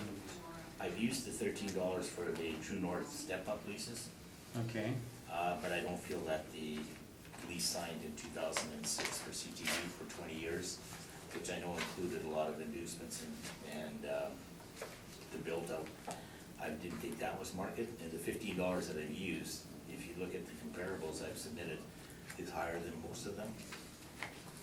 okay, but the basement spaces are going for $10. I've been in the building, and the basement space actually is all finished up. Not all of it, but the part of it is an area that's storage, part of it is an area that's like a workout room. And some of the space also, they have a larger, it's not an atrium, but a stairwell that goes from the first floor down to the basement area. Mm-hmm. Is quite large, so it lets a lot of light in. So it's not a typical bait lake. Would be a bit better than this. It would have some fenestration in some of the spaces. All right. Where's going? But again, the restaurant, you'd have to agree, is a prime location For when there's events on. when there's events on, yes? Yeah, if there's not an event on, I don't think it's a destination place. You wouldn't go shopping, like if you're at the tower or the Earls on Poe Park, if you're shopping there, nice to just drop in at the Earls there, but I don't think this one, I don't know how many people go downtown on the weekend if there's not an event going on at the evening. Okay. The second floor, like I said, you'll find people in there, but they're not ordering food. Yeah, we're gonna get to that. They're playing the machines. Yeah, is there VLT revenue then? That I know goes- that can be quite important revenue for a lot of, It goes to the owner though. Like for a hotel, it goes to the owner of the hotel and it's part of the valuation. But for restaurants, like if you were to go next door to say, if Earl's had VLTs, that revenue isn't, it's just the rent of the building. People can't buy the VLTs, it's a license with the government. contributes important revenue to, like for beverage hotels. Yep. Most of them survive on the VLT revenues. And the vendor. Yeah, and the vendor. But restaurants, the income from VLTs has always been contributed to to the owner, not to the building of the, not the owner of the building, but the owner of the business. It's never been used as an income source for restaurants or anything other than hotels. Okay. But then why would tavern pay $20 a square foot to have revenue that's not going to them? Oh, no, they get the revenue. Tavern does, but the owner of the building doesn't. Okay. They pay, okay, in my mind, they paid a higher lease because of the agreement that they had with the government in True North with the VLTs. Yeah, okay, so they must, It's just like a Shark Club moved in next door at City Place, and that valued based on how much rent the Shark Club pays, not on the casino side of it. oh, I agree, yeah. All right. Okay, those are my questions. Mr. Tirian, any questions?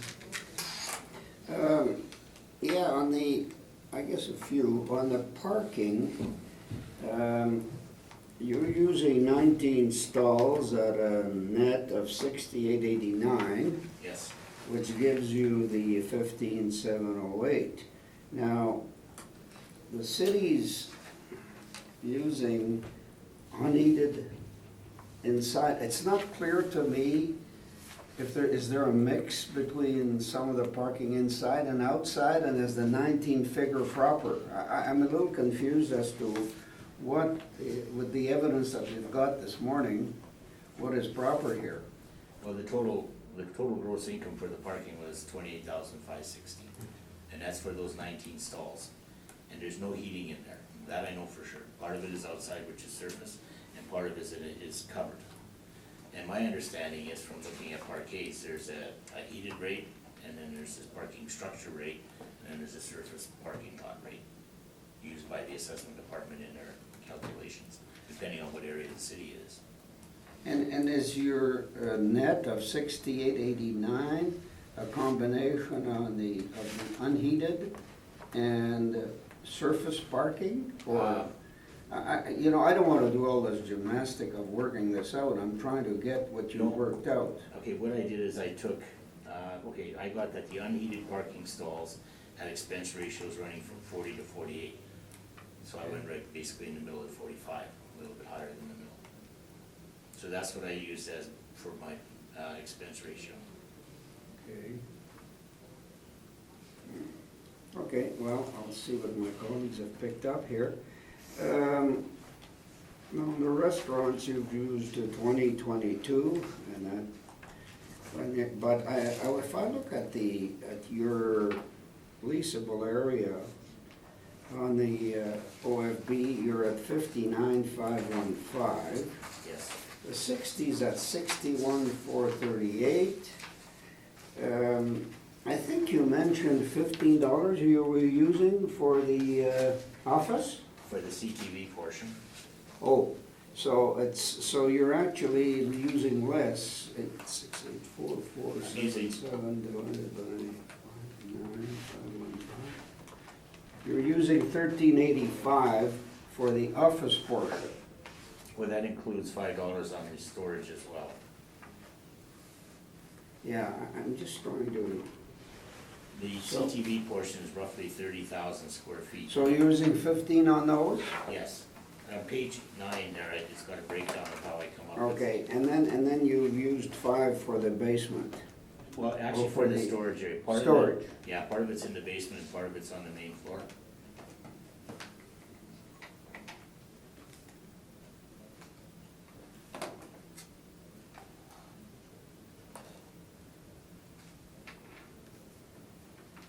Okay. Camp rates have basically, I think you Accepted. agreed. I haven't looked at the other stuff of the city. I'm trying to compare here because that's what the evidence we're looking at. Yeah. No, I used the same cap rates as the city. But the city's using 61,438 for the leasable area at 1496. So where's the discrepancy between these couple of thousand square feet? I'm not They- sure. Do you know, this is, gonna make sense of this a little bit. 61,438, and you're at 59,515, so we're at 1,900 square feet more or less. Yes, That's substantial. yep. Could you give us an explanation of, or I don't know who's gonna explain it to me, but I'm I'd not, like to understand. I'm not exactly sure where the city gets their, we usually go off the rent roll.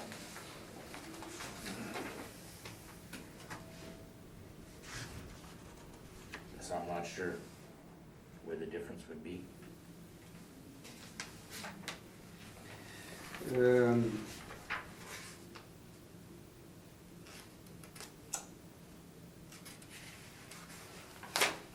It could be in the storage areas, I'm not sure.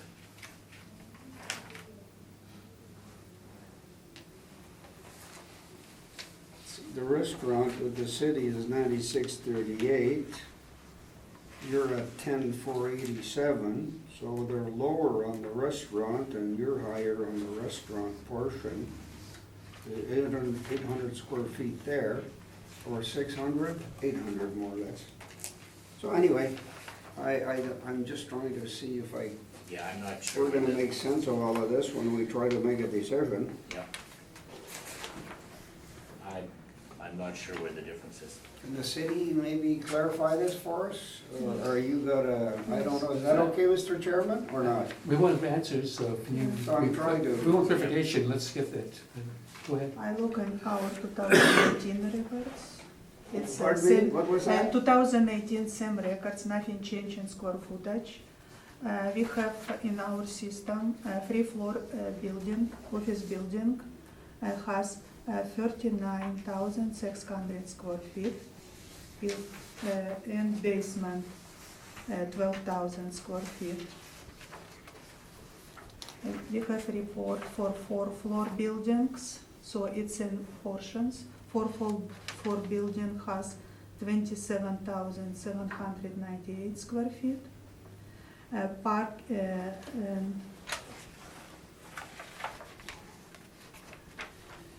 Restaurant, full area, gross area 10,487. It's outside perimeter. It's gross floor area, but we use leasable area of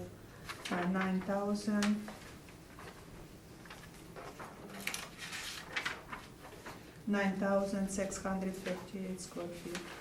So gross floor area, yes, 10,487. And we have a parking structure of area 9,266 square feet. I think the difference in the restaurant is because a portion of the second floor is open Yes. to below. Yes. So usually gross floor area is bigger than leasable area.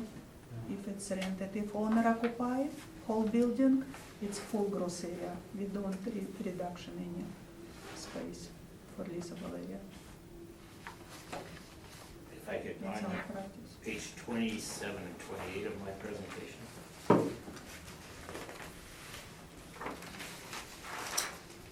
Yeah. If you look there, they've got the Chapter Unite, they got the total space there, and they come in with an overall leasable area of 68,791 on page 28. My overall area, if you take away the 1 square foot, is actually 70,002 square feet. And the assessors is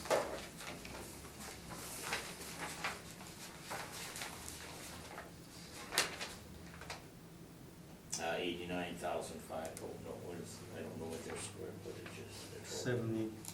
Yeah, Lease. it changed, yeah. I see that restaurant expanded. We have to update our records. I will look into it. Yeah. So I kind of followed the rent roll.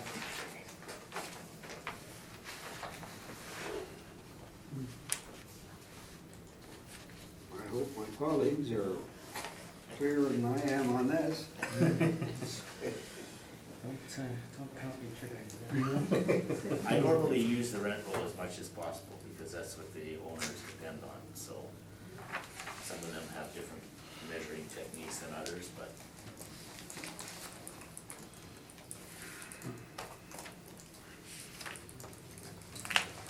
Mr. Chairman, you require still more clarification? or- Well, I'm not sure I'll get more.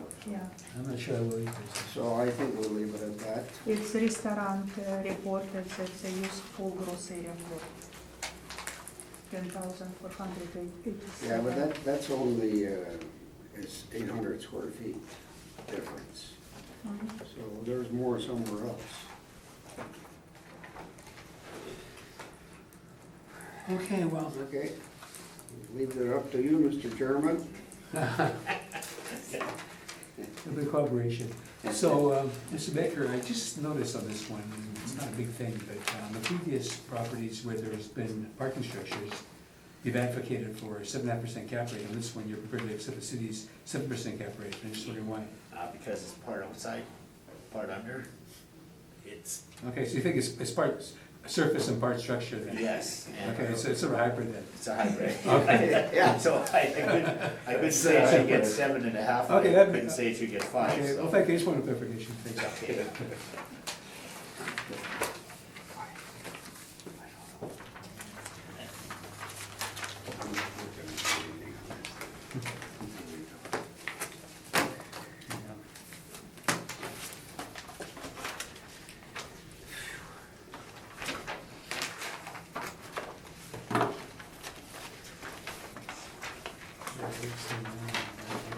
Hey, I better leave some room on that one for some figuring.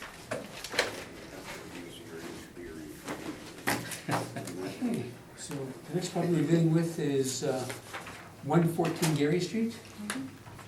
You ready? You can proceed. File number 19-2476.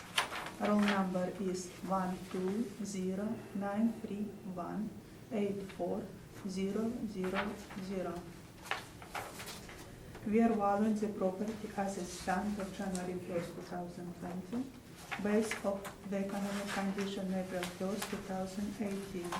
This appeal is with respect to the amount of the assessed value only. Based on the evidence in this report, it is assessor opinion that the market value of subject property as of April 1st, 2018 is 13,551,000. The subject property is located on southwest corner of intersection of York Avenue and Gary Street. Same, okay?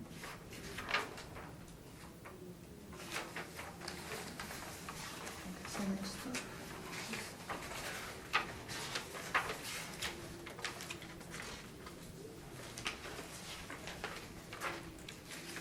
Yeah, photo, subject location map or photo presented on page 13 through page 15.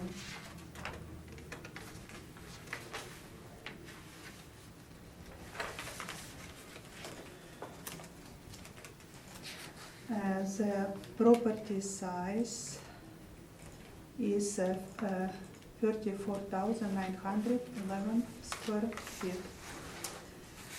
The improvements was built original in 1950. It's a two-level floor, a two-level building, and addition 1995 three-floor level building. Gross floor area of all buildings 83,253 square feet.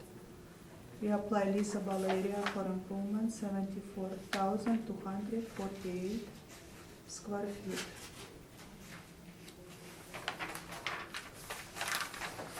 On page 2, you can see photo of subject property.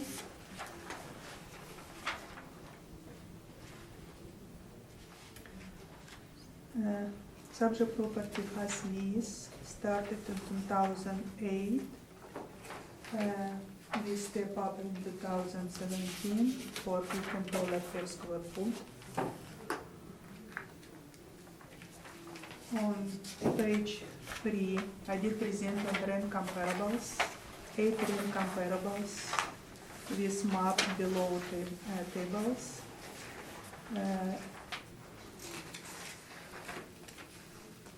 Our subject property has square foot, 74,248 square foot. We did apply $13, average $13.62. My comparables located, comparables number 4 is our subject property. When lease was renewed in 2017 for $15 per square foot. First lease on Gary Street for $14 per square foot. On Marion, Pembina, Taylor, Hargrave, Provincia Boulevard. All building was built in between 1950 to 2008. With leasable area, I presented 1.5 thousand to 74,000 square feet. Our unadjusted average net rent per square foot, $15.53 per square foot, with media $15.50 per square foot. On page 4, I did present the estimation of value of office building. Average rent per square foot, $13.62. We did apply for 74,248 square feet. Our potential rent of $1,011,000. It estimated for this type of property. We did apply 5.5% vacancy loss.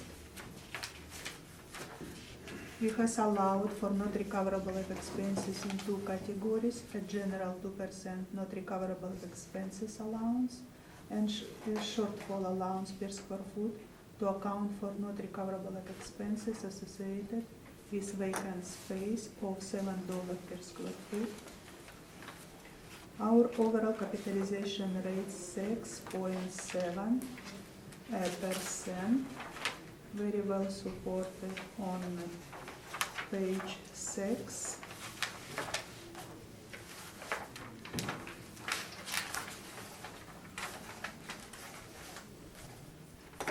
And also presented some on page 9.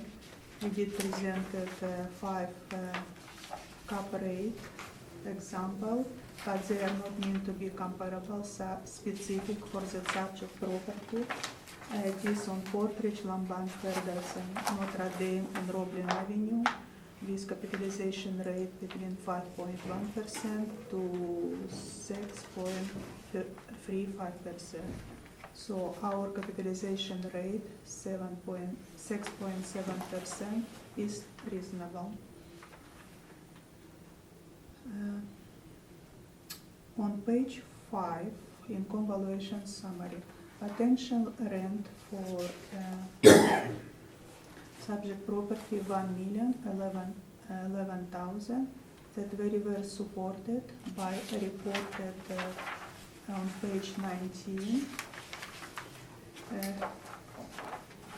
third line, $1,130,000.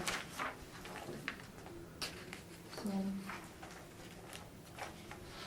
estimate market value of subject property, $13,551,000. On page,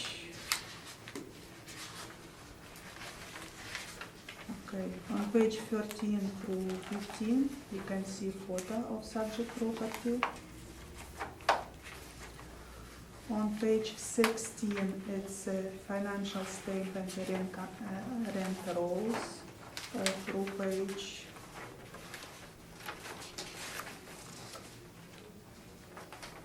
21.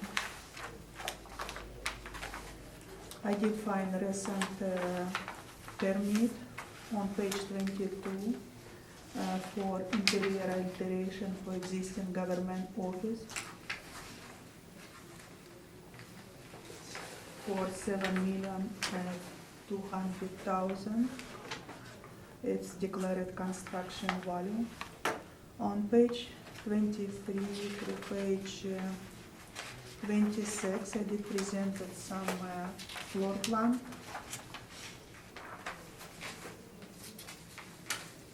By level. It's 2 to 3 floor building. On page 27, start my office rent comparables. On Gary Street, lease started 2018 for $14 per square foot. On page 28, we started 2017 on Marion Street for $14 per square foot. On page 29, Pembina, we started 2017 for $70 per square foot, but it's building built in 2008, superior to subject property. On Taylor Avenue, we have leases for $70 per square foot. On Hargrave for $16 per square foot. And last page 32, on Provincial Boulevard, we started 2016 for 10,000 square feet for $14.12. Based on the evidence in this report, it is assessor opinion that the market value of subject property as of April 1st, 2018 is $13,551,000. And that the 2020 assessed value should be confirmed. Thank you. Mr. Becker, any questions? No. Okay. Mr. Terry, do you have any questions? Yes, would you have any information on that permit on page 22 for $7,200,000? Do we know what's been done in that building? Yeah.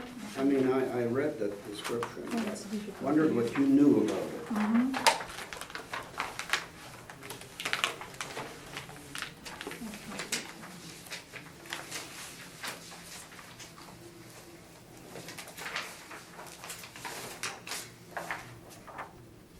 So it was done electrical, plumbing,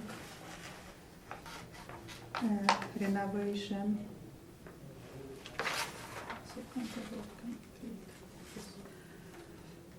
Provincial Manitoba Family Service and Consumer Affairs, interior alteration Yeah, I to read all an this. existing government office to include new fire rates walls and door, upgrades to stairwell and elevator, renovate existing washroom and new universal toilet room, reconfiguration of tenant space, structural to include new support for movable walls, remediation of hall and floor, mechanical and electrical room. So it's major renovation for all 3 floors. That's why I have these good floor plans from these permits. Saw that. Shows that what seems unusual here, maybe that's all, shows the rental, the tenant area at 7487. So it's only for part of that building that the permit was taken for. I don't know if that's correct or not, but that's what the evidence says.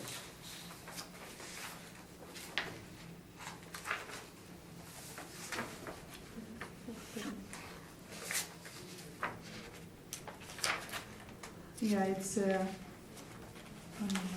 because sometimes permits presented in square footage, sometimes presented square meters. You haven't been in that building, have you? I've been in this building. Yeah, when, recently? I've been, I can check right away. Because I was of days business. Okay. So, Let's see when I've been here.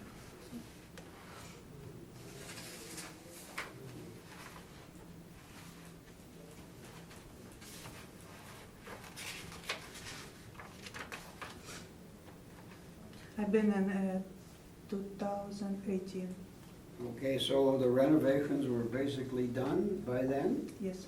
and, They received occupation permit and it was finished in 2017, in November 23rd. 2017, they you've been received, in there and the after renovation, condition was, already complete. yeah, Okay, that's all, thank you, Mr. Chairman. Thank you. Mr. Hardin, do you have any questions? Okay, your parameters then are, you're basing this as an OFS? Yes. Okay, and why an OFS and not, say, an OFC or OFD? Our office and it's building, all office building predominantly located outside downtown and inside downtown. Mostly 1 or 2 story building. May include building over 2 stories, so not more as 3 floors. Building, we qualify as OFS. Okay. And we have office in downtown and suburban. So it's measure our inventory. Now, if I look at the financials on Yeah. page 21, I see net operating income of 1,294,000 roughly, and you're estimating 907,000. So it seems that your estimate is on the low side for what they're actually reporting. Yes. Because sometimes, income statement sometimes involve business operation. Okay. And it's occupied by the provincial government? Yes, correct. All right, thank you. Those are my questions. Okay, and I don't have any questions. Okay, You go. if I could just start with a brief description on page 2. It's got a picture of site plan on the bottom, it's a bottom description at the top. The subject property is a 2 to 3 story masonry wall structure presently used as an office building. It is located on the southwest corner of the intersection of York Avenue and Gary Street. Property was built in 1950, has a leasable area of 74,248 square feet. The Assessment and Taxation Department has classified the subject property as OFS for the 2018 assessment.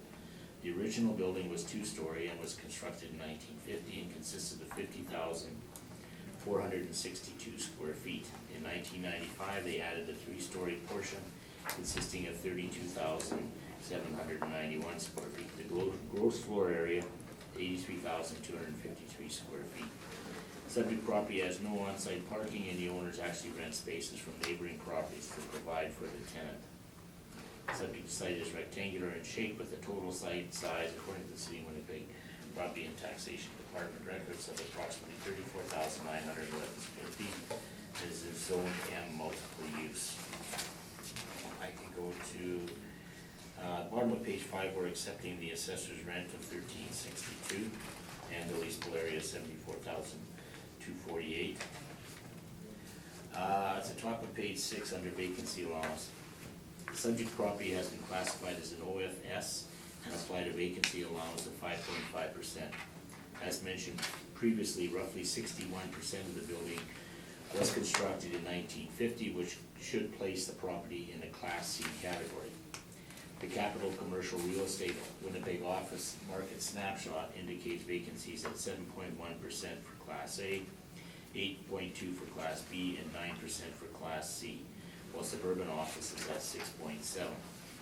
For the purpose of this report, we will use a vacancy rate of 7.8%, which is the market average between a Class C and an OFS building. Shortfall, City of Winnipeg Assessment Department suggests its valuation income, a model shortfall of $7 for OFS, and if the property was an OFC, the shortfall rate would be $8.50. The actual shortfall for the subject is $8.27 and will be used in our valuation. We're using 7% for non-recovered expenses. And under capitalization rate, the capitalization rate is 6.7, typically for OFS has been applied by the city. For the 2018 board revision, a 7% cap rate was used, accepted by the board. If the property was a Class C, it would receive a 7.05% cap rate. For our valuation, we will use a capitalization rate of 7%. If you go to the very last page of our brief, it's a copy of the board order from 14, the very bottom, it says the decision is based on the assessment and taxation department's net operating income and a capitalization rate of 7%.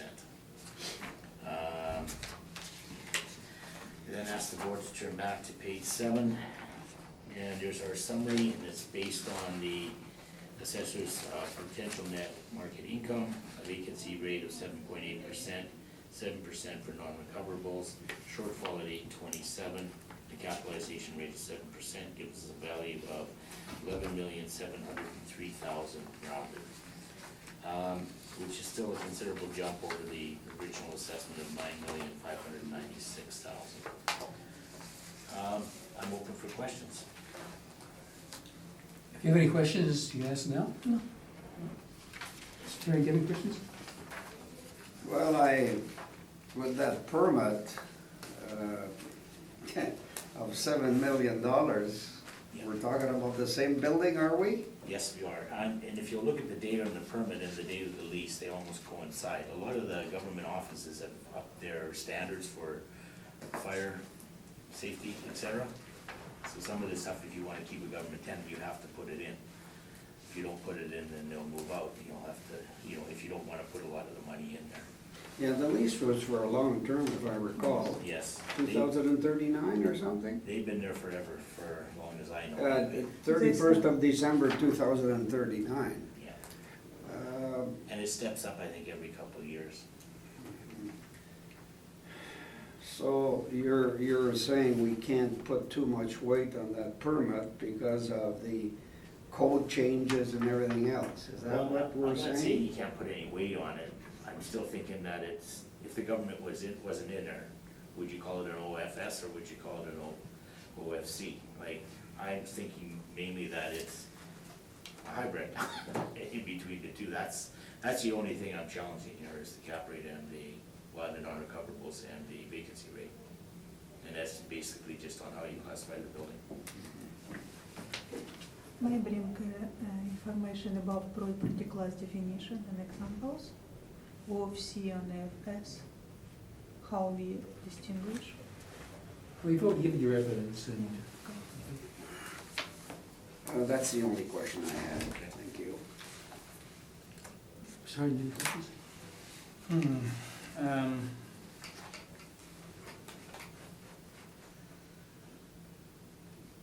Okay, so there was a new portion built, In 95. the three-story portion was three-story portion. moved, Yeah.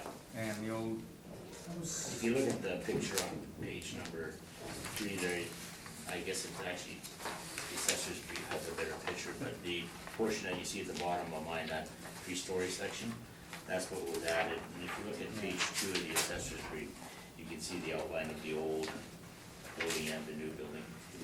yeah, I worked across the street from it for 14 years. Yeah. At 125, Yeah. yeah.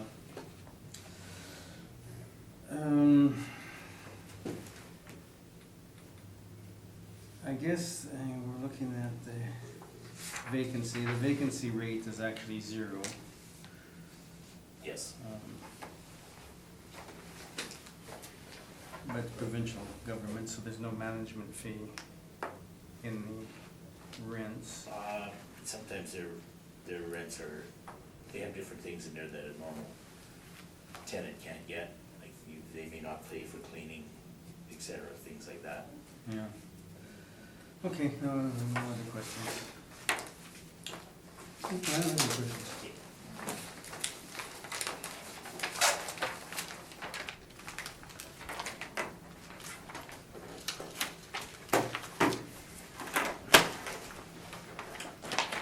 Okay, the next to 287 Broadway.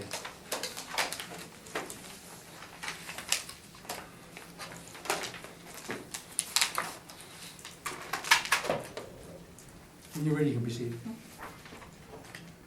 File number 19-2941, roll number 12093263000 is located on 287 Broadway and belong Inlets Inc. We are valuing the property as a start of January 1st, 2020 based on the economic condition April 1st, 2018. This appeal is with respect to the amount of the assessed value only. Based on the evidence in this report, it is assessor opinion that the market value of subject property as of April 1st, 2018, $8,890,000. The subject property is located northwest portion of City of Winnipeg, of northwest corner of the intersection of Broadway and Smith Street. You can see photo on page number 2 and their map on page 15 through 17. Plan area of site is 13,165 square feet. The improvements original was built in 1937.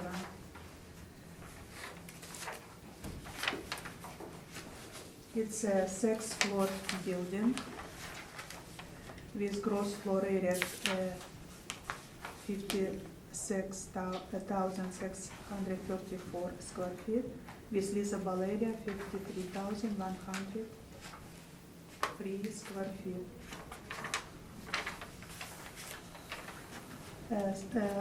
On page 2, we presented a few subject property leases. Leased by Legal Aid Service Society of Manitoba, signed in 2012 for 20,000 square feet for $23.11. Nixon Broadway Limited, signed in 2014 for around 2,000 square feet for $20 per square foot. We signed in 2014 forensic psychological service for around 6,000 square feet for $14 per square foot.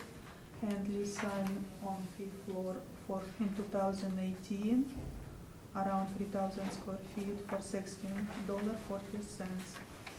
For subject property, we did apply average $13.88 per square foot for 53,102 square feet of leasable area. On page 3, I did present the 5 comparables close to subject property. Everyone OFC building. In our definition, OFC buildings, it's office standard quality, 3-story or more, typical downtown. Compared to OFC, it's all 1-2-story office building and some 3-story suburban office. So it's two different OFC, two different type of properties. My 5 comparables on Fort Donald, McDermott, and Portridge was built between 1910 to 1979. Old building, very similar to subject properties. All rent was lease started in 2017. With square footage between 4,000 square feet or 33,000 square feet, with an adjusted average of net per square foot $16.36 and media of $16 per square foot. On subject property has 19 indoor parking space. On page 4, I did presented rent comparables 2017 reported rental rate for parking structure. You can see 15 comparables, all parking structure heated or unheated.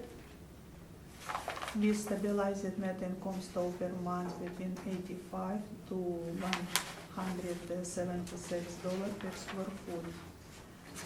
For parking structure on number 5, we did apply 7% overall capitalization rate. This estimate value of parking structure free around 400,000. On page 6, estimation of value of office space. with $13.88 per square foot. Our potential rent, $737,000. For office C building, we did apply $10.5% of vacancy loss. And also, we allowed for not recoverable expenses in two categories: general 2% not recoverable expenses allowance and shortfall allowance per square foot to account for not recoverable expenses associated with vacant space of $8.50. Our overall capitalization rate 7.05%. This give us estimate value of office space, $8,500,000. On page 7, summary, income value summary, with potential rent for office space in parking structure, $764. We did apply 7.5% capitalization rate. Our market value, estimate market value, $8,890,000.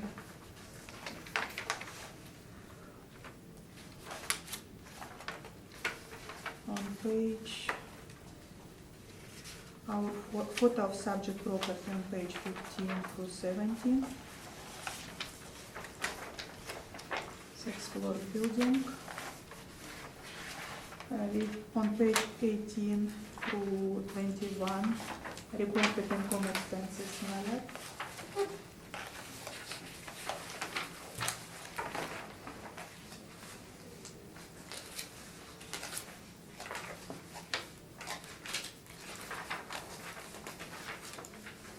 On page 23, my comparable stock. Two leases was on 4th Street for $16 and another $16.55. On page 24, Donald Street, old building 9063, we signed in 2017 for $14 per square foot. On page 25, lease on McDermott, signed in 2017, original built in 1903 buildings for $14 per square foot. On page 26, I have comparables on Portage Avenue. Old building, original built 1910, lease signed for $21.45 for 33,500 square feet. On page 27 through page 31, I did presented permits. So,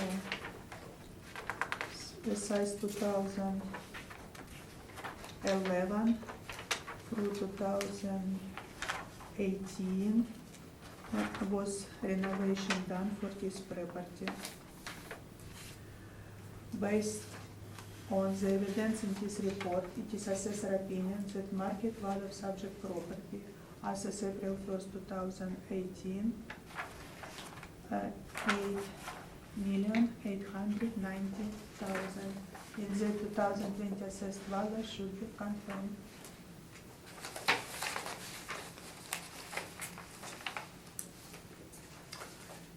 Megan, do you have any questions? Just a couple. Your vacancy allowance of 10.5%, is that standard for Class C? Yes, it's standard for Class C. You're aware that this property suffers a lot higher vacancy than 10.5%? But we applied 10.5 to be fair. But It's, you're aware that it has considerably more vacant Yes. space? Each building sometimes has vacancy space up and down. But this building's had vacancy for quite a while, right? Because they're trying to Yeah. renovate it, and they renovate the floors as the tenants move in? Yeah, it's normal procedure before tenants move in, it should be renovate space, interior restoration. Your capitalization rate and for both the parking and the building. Your vacancy stayed the same, you removed 5% from the non-recoverables, and your cap rate has gone down, is that correct, since the last go round? 7.5, yeah. Okay, that's all the questions I have. Sorry, do you have any questions of the assessor? Okay, I was gonna ask about the renovations, because they have, at least externally, seem to have done a lot in terms of the cladding and that. Mhm. Don't know how we've chosen that color for the cladding, exterior cladding, but, do you know how much you've done on the interior? Interior, you can count, because it's current. We start with 2011. In 2011 was interior exterior alteration. Altogether, okay, one around 3 million, another around 1 million, 4 million dollar declared construction value 2011. I have two permits on page 3041.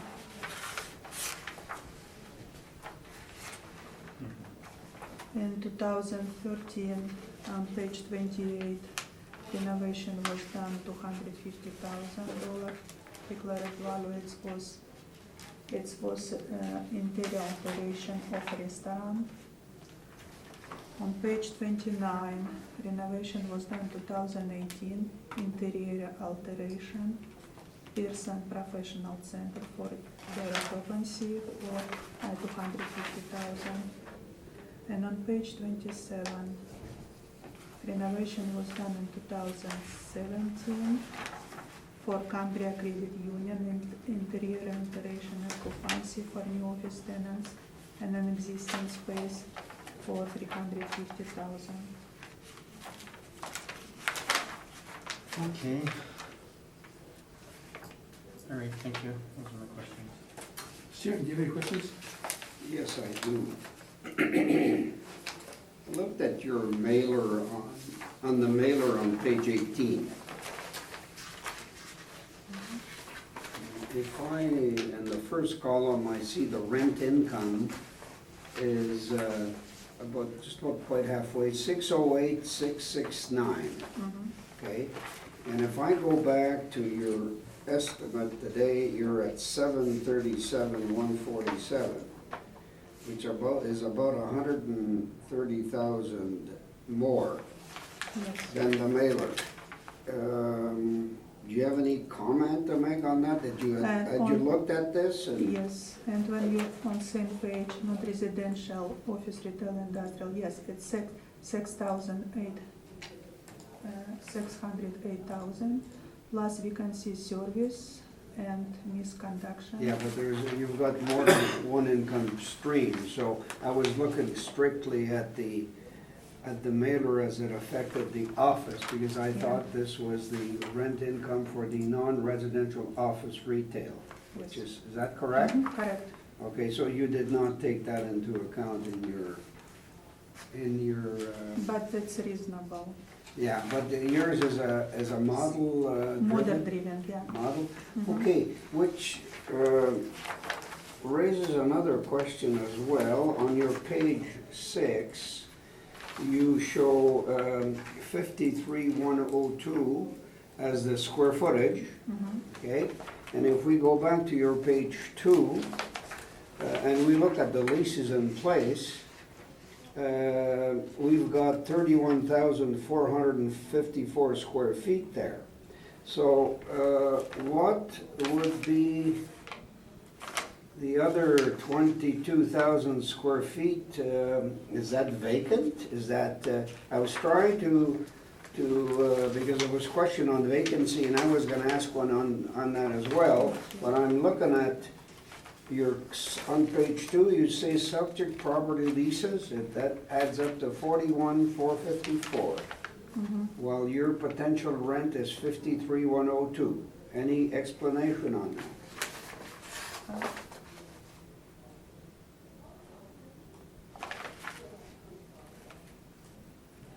I did presented what is a net lease first on units 100 occupied by legal aid money. Yeah, Permanent lease, yeah. but there's 20 some odd thousand missing here.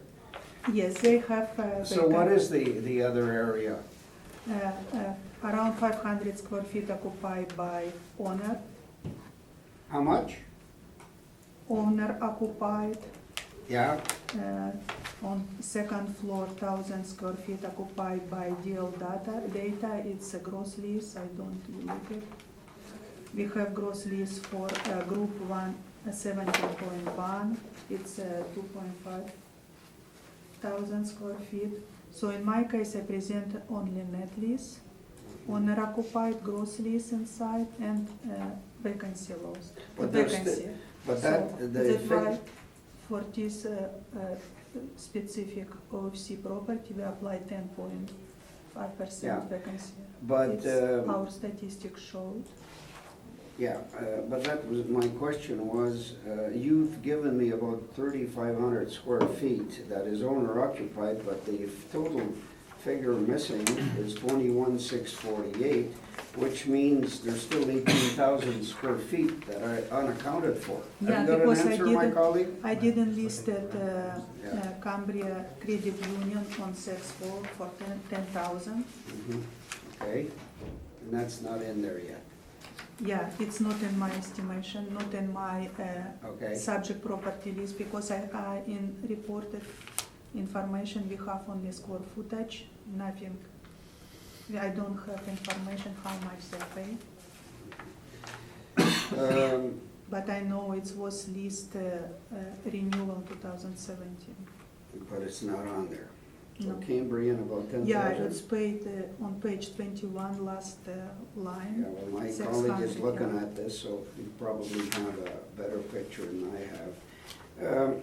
Now on vacancy, because I'm looking back at the mailer, which, with the income that I was raising before. Mhm. Do you have history of what the vacancy's been in this building for the last 3 years? No, I didn't collect. You this. don't have any of that? I don't have with me any information Okay, about it. no information on vacancy, okay. So, I think that's it for me, Mr. Chairman, thank you. Thank you. That's the question I was gonna ask, so go ahead. Okay. I could ask the board to turn to, it's gone under lots of renovations, it's in the process of trying to get leased up.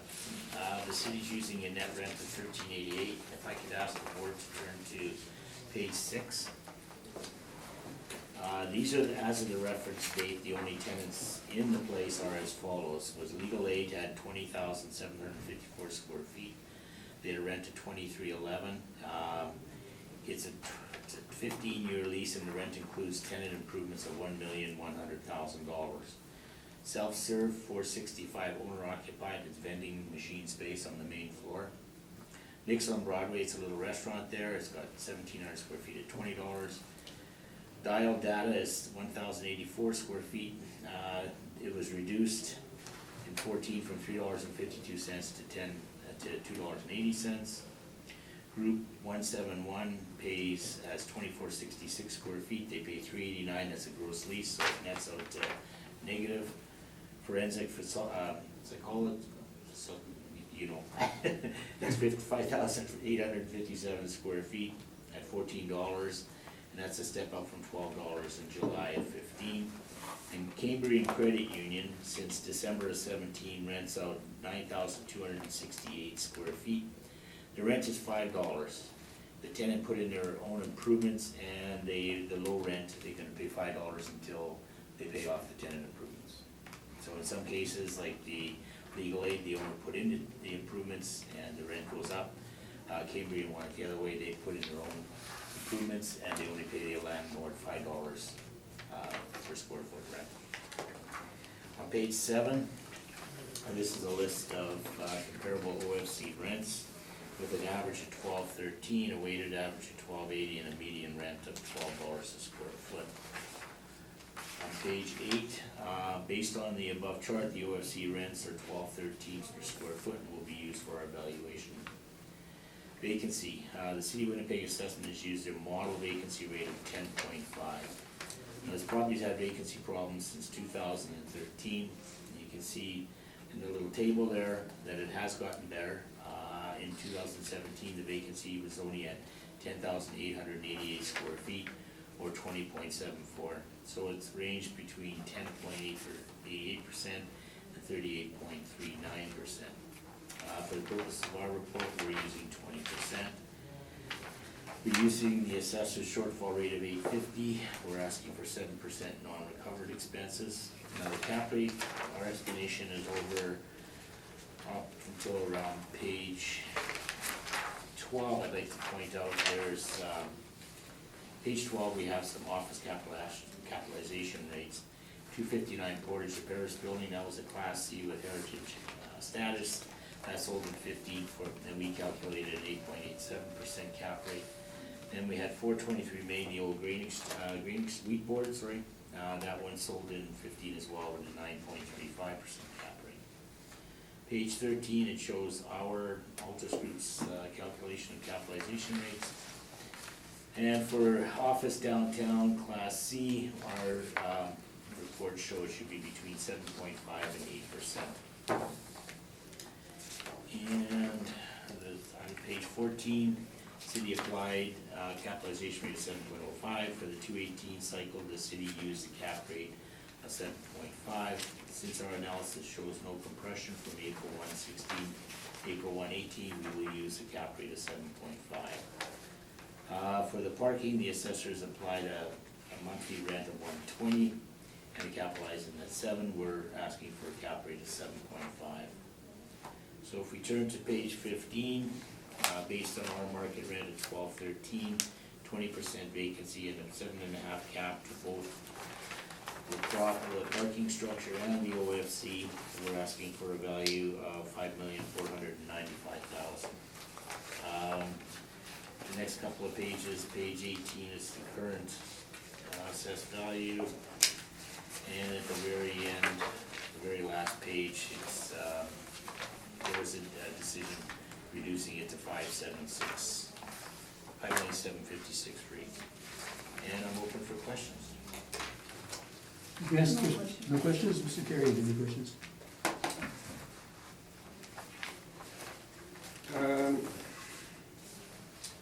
Just a quick, well, I see the city had, I think the Pearson Professional Center as a tenant. You don't have it on yours, in your page 6.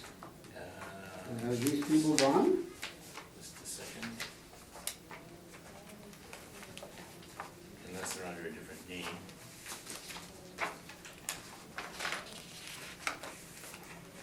3128 square feet. I don't have them.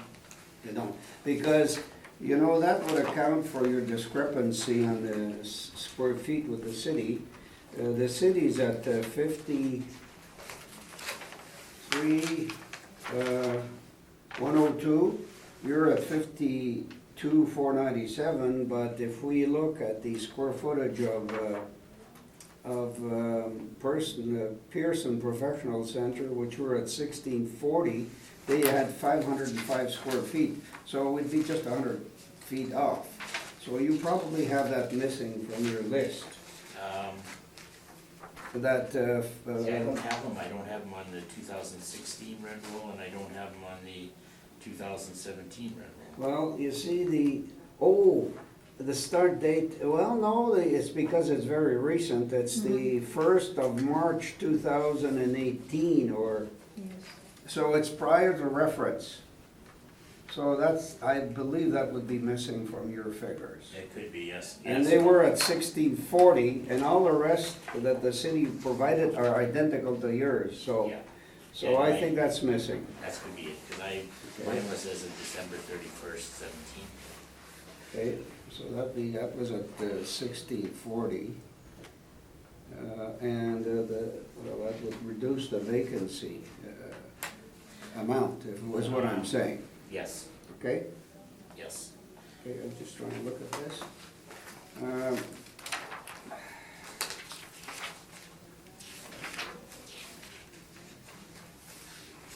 So 30. you're, I'm at 10,888 square feet, so that would drop it. yeah, well, I think you've accounted for that in your, how you've accounted for that is if we add this plus the vacancy, then you come up with the, basically the total square footage.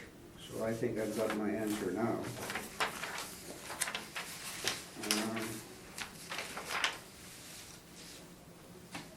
Now, that's 1640, that's not a large thing, but I don't know if it'll affect your rate per square foot. I actually use the market rate. You use the market, eh? Yeah. Which is, I gotta look at, Well, look at from this the pretty table. quickly. You're at what, $12? 1213. Twelve, 13? Table on page 7. These are OFC rents that have been presented by the assessment department for other OFCs I've taken into the board. And the cap, you're the same, right? No, I am asking for 7.5. And and the city's at? 7.05. Oh, okay. 7 on the parking. Okay, I mean, maybe I should be asking those questions, but I'm trying to get a good handle on it. That's all, Mr. Chairman.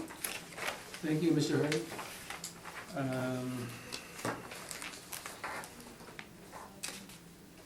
Okay, so you're saying there has been a long-term vacancy? Yeah, if you look at the chart, when you bought the building, it was basically vacant. So if you look at the chart on page 8, you can see how it kind of fluctuated. And basically what it is now is the floors that are vacant are left in their original state. So if somebody wants to come and move in, they'll renovate it to their, if they can get the correct rent and lease term out of it. Okay. So that's kind of where it sits right now. And well, like I mentioned, the Cambrian came in, did their own rentals, and they're gonna pay a low rent until they're paid off. All right. So you're saying we should use 20%? I guess I'd have to reduce it a bit by the square footage that Mr. Terry Yeah, because mentioned. I was gonna say typically when we value a building that's 100% vacant, we would only go to 25% vacancy. Yes, So that should be a compression of the scale. yeah. I'm not saying I agree with the 25, but it seems to have been a standard that's been used. Okay. All right, thank you. Is there any questions? Thank you.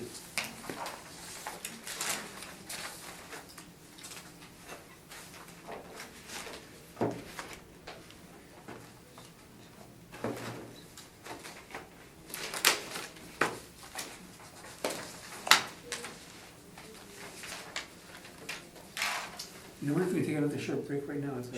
That wouldn't be a bad idea. Okay, so our next property that we're dealing with is 225 Broadway. Are you ready to proceed?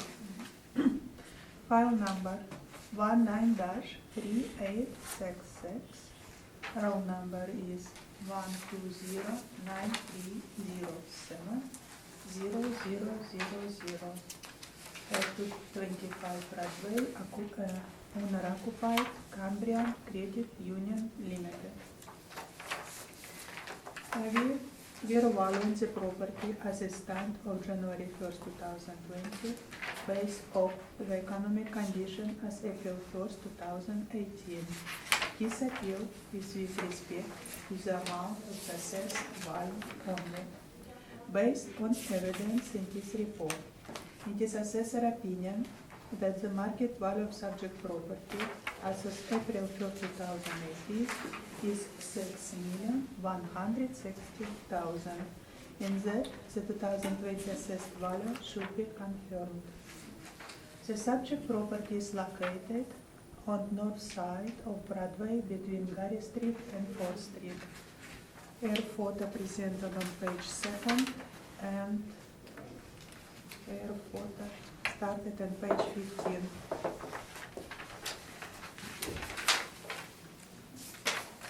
Rectangle shape of property size is 33,895 square feet. With improvements, three-story improvements was built in 2001 with gross floor area 23,540 square feet, with basement area and plan area 5,845 square feet. Leasable area of this building 22,965 square feet.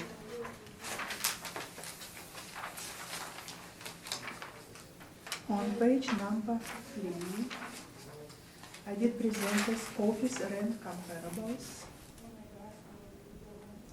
6 office rent comparables on Broadway, Portridge, Gary, Carlton, Grant Avenue.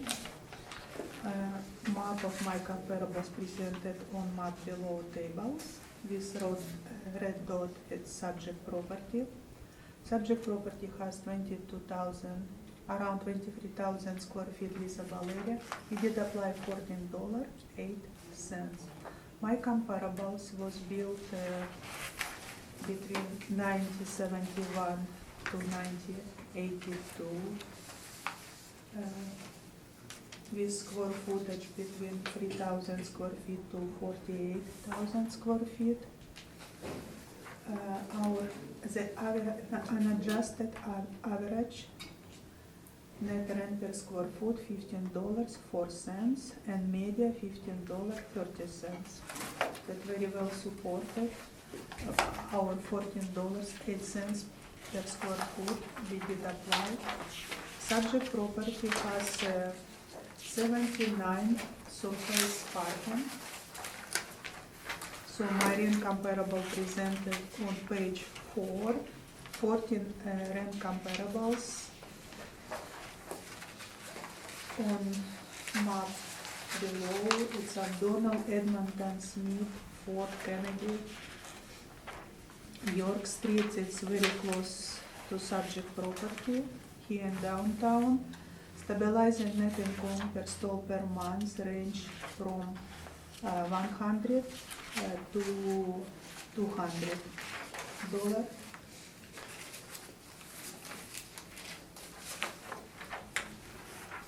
On page 5, my income for office space around 23,000 square feet with $14.08. Our potential estimate rent 323,000.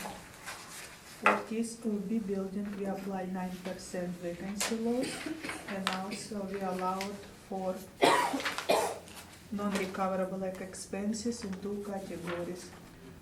General 2% not recoverable expenses allowance and shortfall allowance per square foot to account for not recoverable expenses associated with vacant space of $11 per square foot. Capitalization rate 6.75% did apply. That very well supported by on page 8 in our tables. A capitalization rate table for downtown buildings. And also we have support document on page 11. 5 office buildings sell, but they are not meant to be comparable specific for subject property. It's range between 5.1% capitalization rate to 6.35% capitalization rate. So our rate 6.775 is reasonable. Estimate value for office space around $4 million. On page 6, I did present that parking lot comparables. 79 stall was applied $103.50 with capitalization rate 4.5% for all surface parking lot in downtown. With estimate value of parking lot $2,180,000. On page 7, I did present a summary of my income value. Potential rent for both stream 422,000 average capitalization rate came to 5.95%, so our estimate market value of 6,116,000.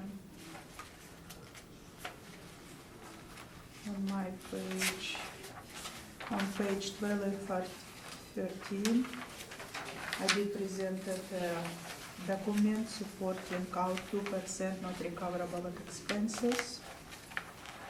On page 15, subject location map air photo. Our rent roll information presented on page 18 through 19. It's owner occupied, so we have information about operating building.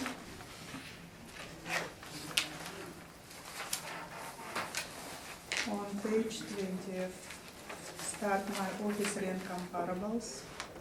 On Broadway, building 9076 for $14 per square foot. On page 21, comparable on Courtridge for 48,000 square feet, Lasagna 2017 for $16 per square foot. On Gary Street, lease sign in 2016 for $14. On Portage Avenue, lease sign in 2017 for $16. On page 24, Carlton Street for $14.25. On Graham Avenue for $16. So our $14.08 is reasonable and very well supported by my comparables. Based on the evidence in this report, it is assessor opinion that the market value of subject property as of April 1st, 2018, $6,116,000, and that the 2020 assessed value should be confirmed. Thank you. Thank you. Mr. Baker, any questions? Just a couple. Page 5, you've used, is that the plan area, the 5845, for that you use $15.45? You have broken down as, I have 3 different premises, yes. But in my case, I apply average $14.08. but that includes the basement as well, right? Yes. Okay, so if I look at your comparables, Usually, we separate premise for basement, for main floor, and after upper floors. so the main floor is 1545, the basement's 1148, Yes. and the upper floors A are, moment, wait a moment. and that's all. Make sure I'm correct. 1 second. I have information.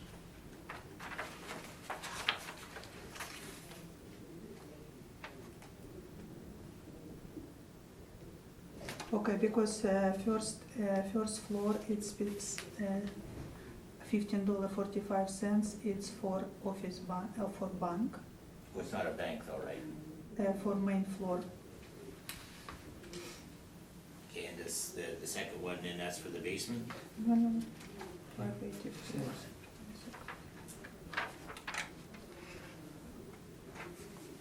Okay, 5,845 square feet, it's basement.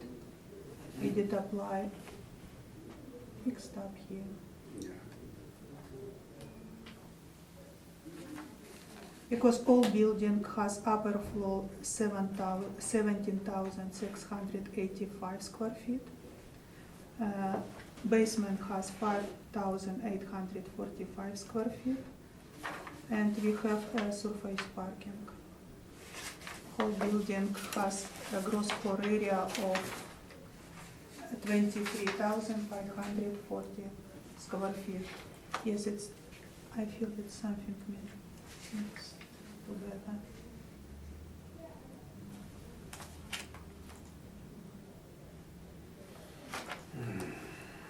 But basement, it will be second premise. Okay. So the first one is probably the main floor? Yeah, probably.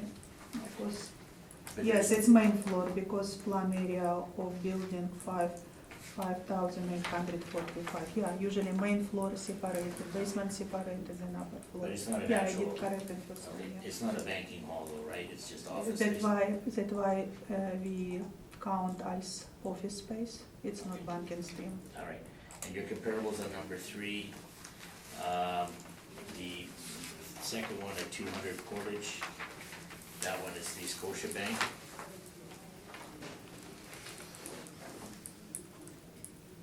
Correct? Yeah, because I need to see how much main floor costed. Okay, and that is actual banking hall, correct? Yes. Okay, and the other one at $16, 330 Portage, do you know what that is? That's attached to the,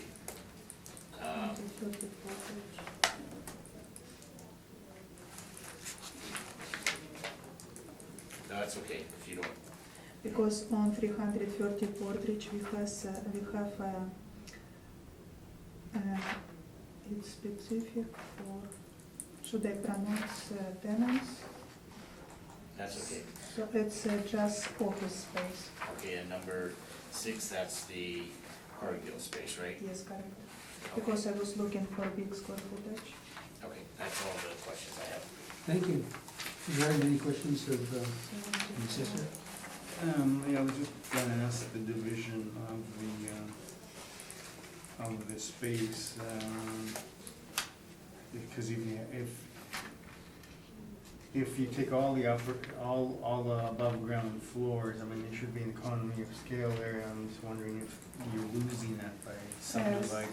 Sometimes for basement space, we separate mechanical room. Yeah, That's why it's sometimes lower as a whole basement area, with just storage area. if you take the 5845 on the main floor and the 11848 on the upper floors, add them together, wouldn't the model generate a lower rent based on economies of scale? But in our case, we have different rates for main floor and upper floors. So Okay. we will really work our model to generate right income, potential income for this property. Because basement, main floor and upper floor, it's usually different rates. It's for our case, it's office space. All right, So it will be fair across all buildings, same type. okay, and this is OFB parameters then. Why OFB when it's like 3 stories? And also OB, office standard quality. And its example can be Royal Bank 220 Portridge, Manulife 386 Broadway, and usually OB average to good quality buildings, average material and finish it, predominantly located in downtown area, maybe older building than once has been classified as of class A buildings, and 3-story or more. It's our classification of office properties. Yeah, I'm just wondering why it wasn't OFS, as the building around the corner was OFS. Because office usually a 2-3 floor building, not bigger. And office is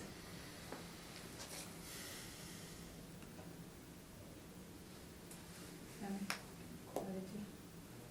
Oh, it's and also office encompasses all building quality grades together.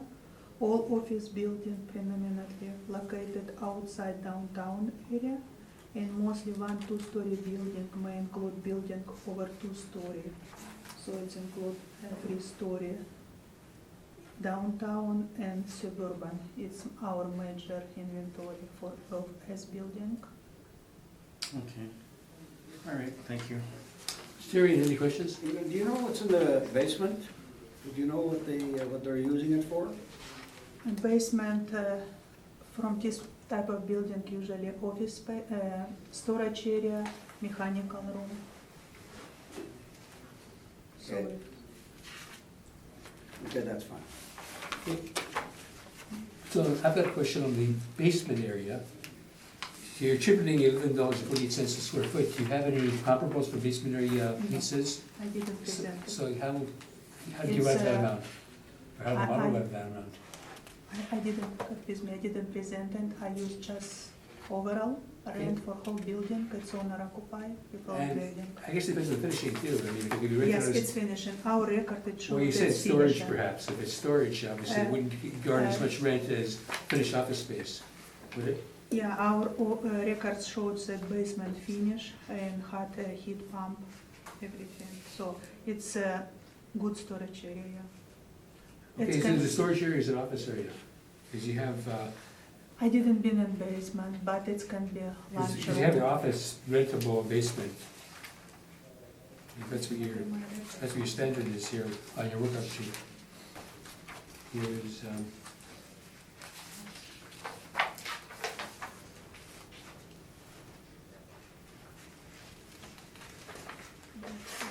so would it have a different rental if it's office space or if it's storage space?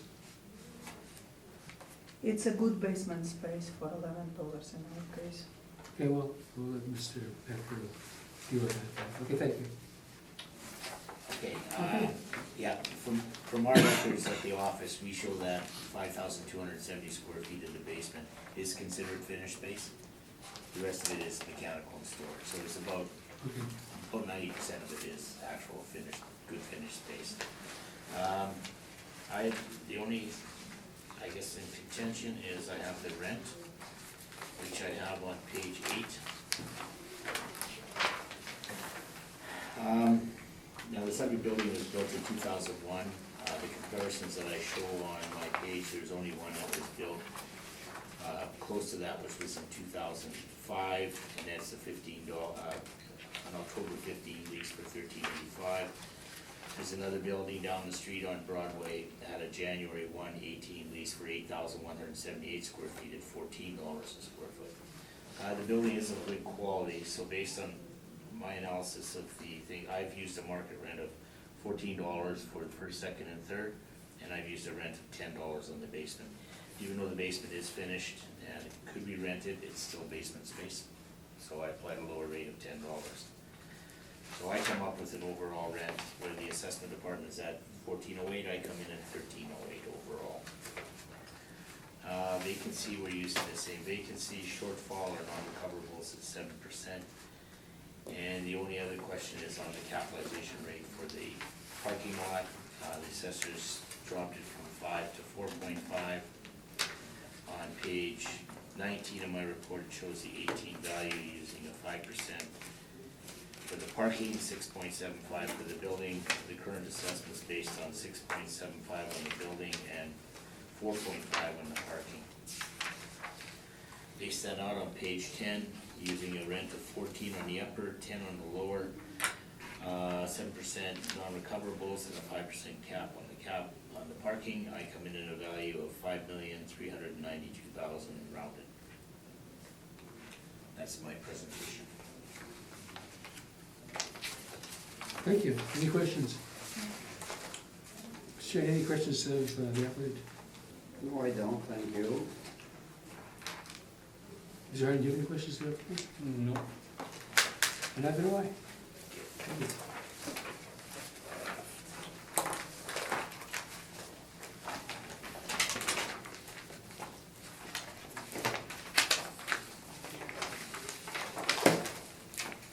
Okay, so that takes us to 180 Main Street. We've got half circle.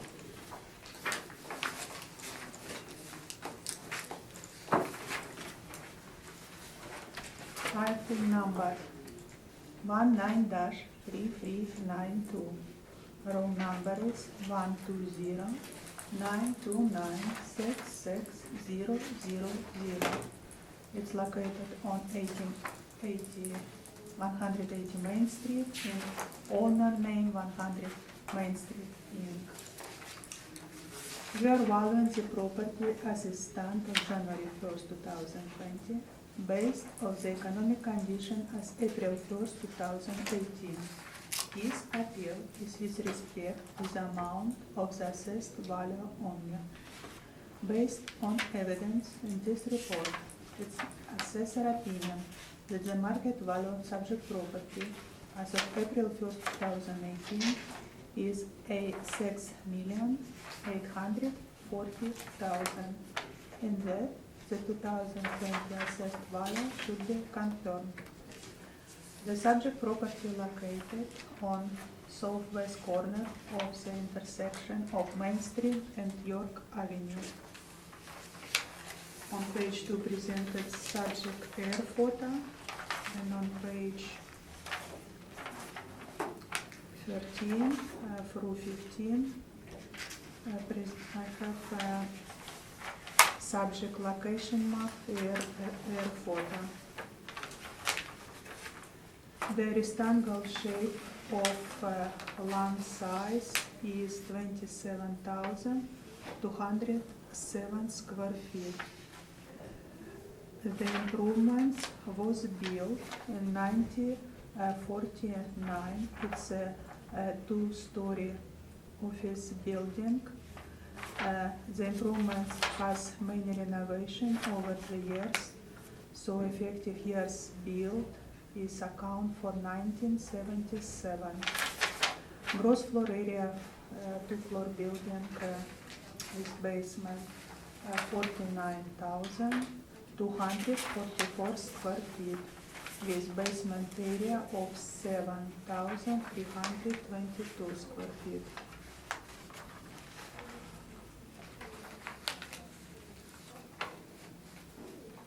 Subject property occupied, size 2014, lease presented 2014 by Skybridge American until 2018. It's for $12.75. On page 3, I did present that office rent comparables. 5 office rent comparables, my comparables on Gary, Marion, Hargrave, and Provincial Boulevard. All building, I was searching for all building. They was built between 1848 to 1988, similar with original years built of subject property. In big square footage, our subject property has around 40,000 square feet. We did apply $12.83, and my comparables, one very small 1.5 thousand square feet and bigger 74,000 square feet. Our unadjusted average rent per square foot came across $14.62, with median $14.12. That very well support our rent of $12.83. It's a building, OC building. On page 4, estimation of market value of office building. With around 40,000 square feet, we did apply $12.83. Our potential rent came across $511,000. For this type of property, we use 5.5% vacancy loss, and we allowed for non-recoverable expenses in 2 categories: in general 2% non-recoverable expenses allowance, and then shortfall allowance per square foot to account for not recoverable expenses associated with vacant space of $7. Overall capitalization rate 6.7%. Give us estimate value of $6,840,000. On page 5, I have summary of our estimation. Our potential rent $512,000, very well supported by reported home expenses mailer on page 21. They showed $508,000. $1,000.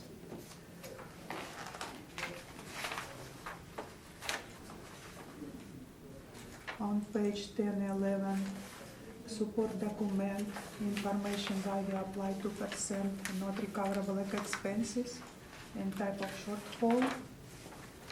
On page 13 through 15, subject property photos in view status. On page 16 through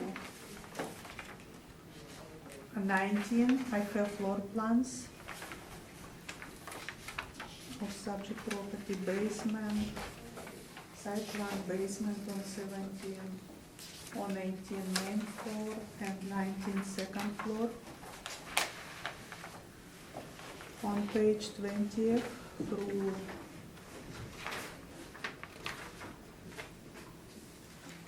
25, I have financial statement and rent roll presented to us.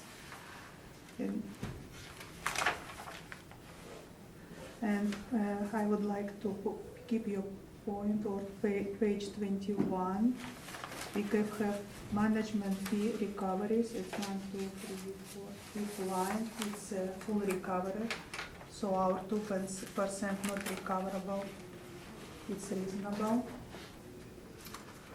On page 26, start my office rent comparables on Berry Street for $14 per square foot, on Marion for $14 per square foot, on Gary Street on page 28, $15 per square foot, on page 29, Hargrave for $16 per square foot, on page 30 on Provincia Boulevard for $14.20 per square foot. So my comparables very well support our $12.83 per square foot we apply for this property. Based on the evidence in this report, it is assessor opinion that the market value of subject property as of April 1st, 2018, $6,840,000, and that the 2020 assessed value should be confirmed. Thank you. Thank you. Speaker, any questions? No, none. Mr. Ryan, do you have any questions?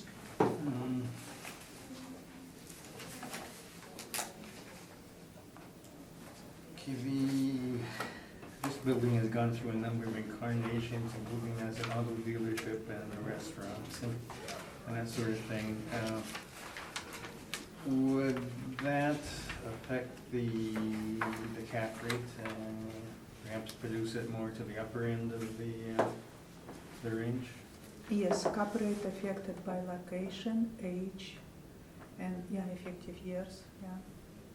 Thank you. Thank you. That's it? That's it. Stuart, any questions? Yeah, I have a question on the cap rate too. It's a 1949 building, effective date of 1977. So compared to what we've seen before, seems to be a fairly steep, I'd call it, cap rate. A little, seems higher in comparison to what we've seen on other buildings. Any comments on that? Yeah, on my page, on page number 6. Number 6? And we can see our downtown B building 6.75%. And if you go in across, to example, CBRE in 2019 reported highest 7 and low 6.5. So our 7% align with our estimation and supported by the other agents. Yeah, except that's an S building. Yes. It's not a B. We don't have here distinguish between buildings. We have only a very high building, A and B. We don't separate it to be aligned with another agents. Have you looked at the mailer at all, or you haven't? It's all model driven? Yeah, it's, I look in rent information, and potential rent reported on page 21 showed 508,000. It's very close to our 511,000. And also support our 2% expenses on page 21, it showed management fee full recovery. Okay, that's all, Mr. Chairman, thank you. Thank you. Here, Mr. Baker has to say now. Okay. I'll be very quick. On page 2, I've got here that I'm requesting a 2020 assessed value of $5,761,000. I'd like to correct that to $6,449,000. 6,449? Yes. Basically what I'm using is there's an actual lease in place for Skybridge that started in December 1 of 17 for $12.75 a square foot. That's on page 7. So there's a very minor difference between the assessor and I, but I'm using the actual rent in place at $12.75. I am using 7% for non-recoverables. Now for the cap rate, on my valuation, I had punched in 7.5. That's why I was coming up with that lower number. And I'm not disagreeing with the assessor 6.7. So that's where the number comes. So if you were to turn to page 13, where I have my net operating income, my net operating income also includes $627 for one parking stall that they get. So I didn't do it separately as a parking lot or whatever, I just added in under other income. So my net operating income is $432,077. You cap it at 6.7, I come into a rounded number of $6,449,000. And if you were to turn to page 12 in our report, on my report, there's our little cap rate table up at the top. And for Bs, we have 6.75. And for suburban, we're in the 6.25 to 7.5. And this building has gone through some changes, so for the last go around, we got the board to accept 6.75, but the difference of 0.05. I just would ask that you use the actual rent, 7% non-recoverable, and come to a value of $6,449,000. That's my presentation. Any questions? No. Terry, any questions? Yeah, I think I have one.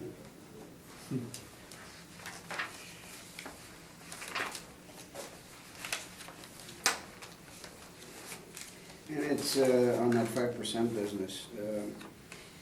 I see page 21 of the city had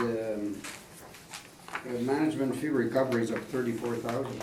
Yeah. So I don't know if that, you've included this at 7%, did you, in your presentation? Yeah, but we're not considering it as management fee. We're not saying that it's not recovered. We're saying that's for other items, like for instance, if they had to change the fire system like they did on 114 Gary, that isn't something that you can get back from the tenant, that's on the owner. If this place goes vacant and they have to lease it out, there's gonna be leasing fees.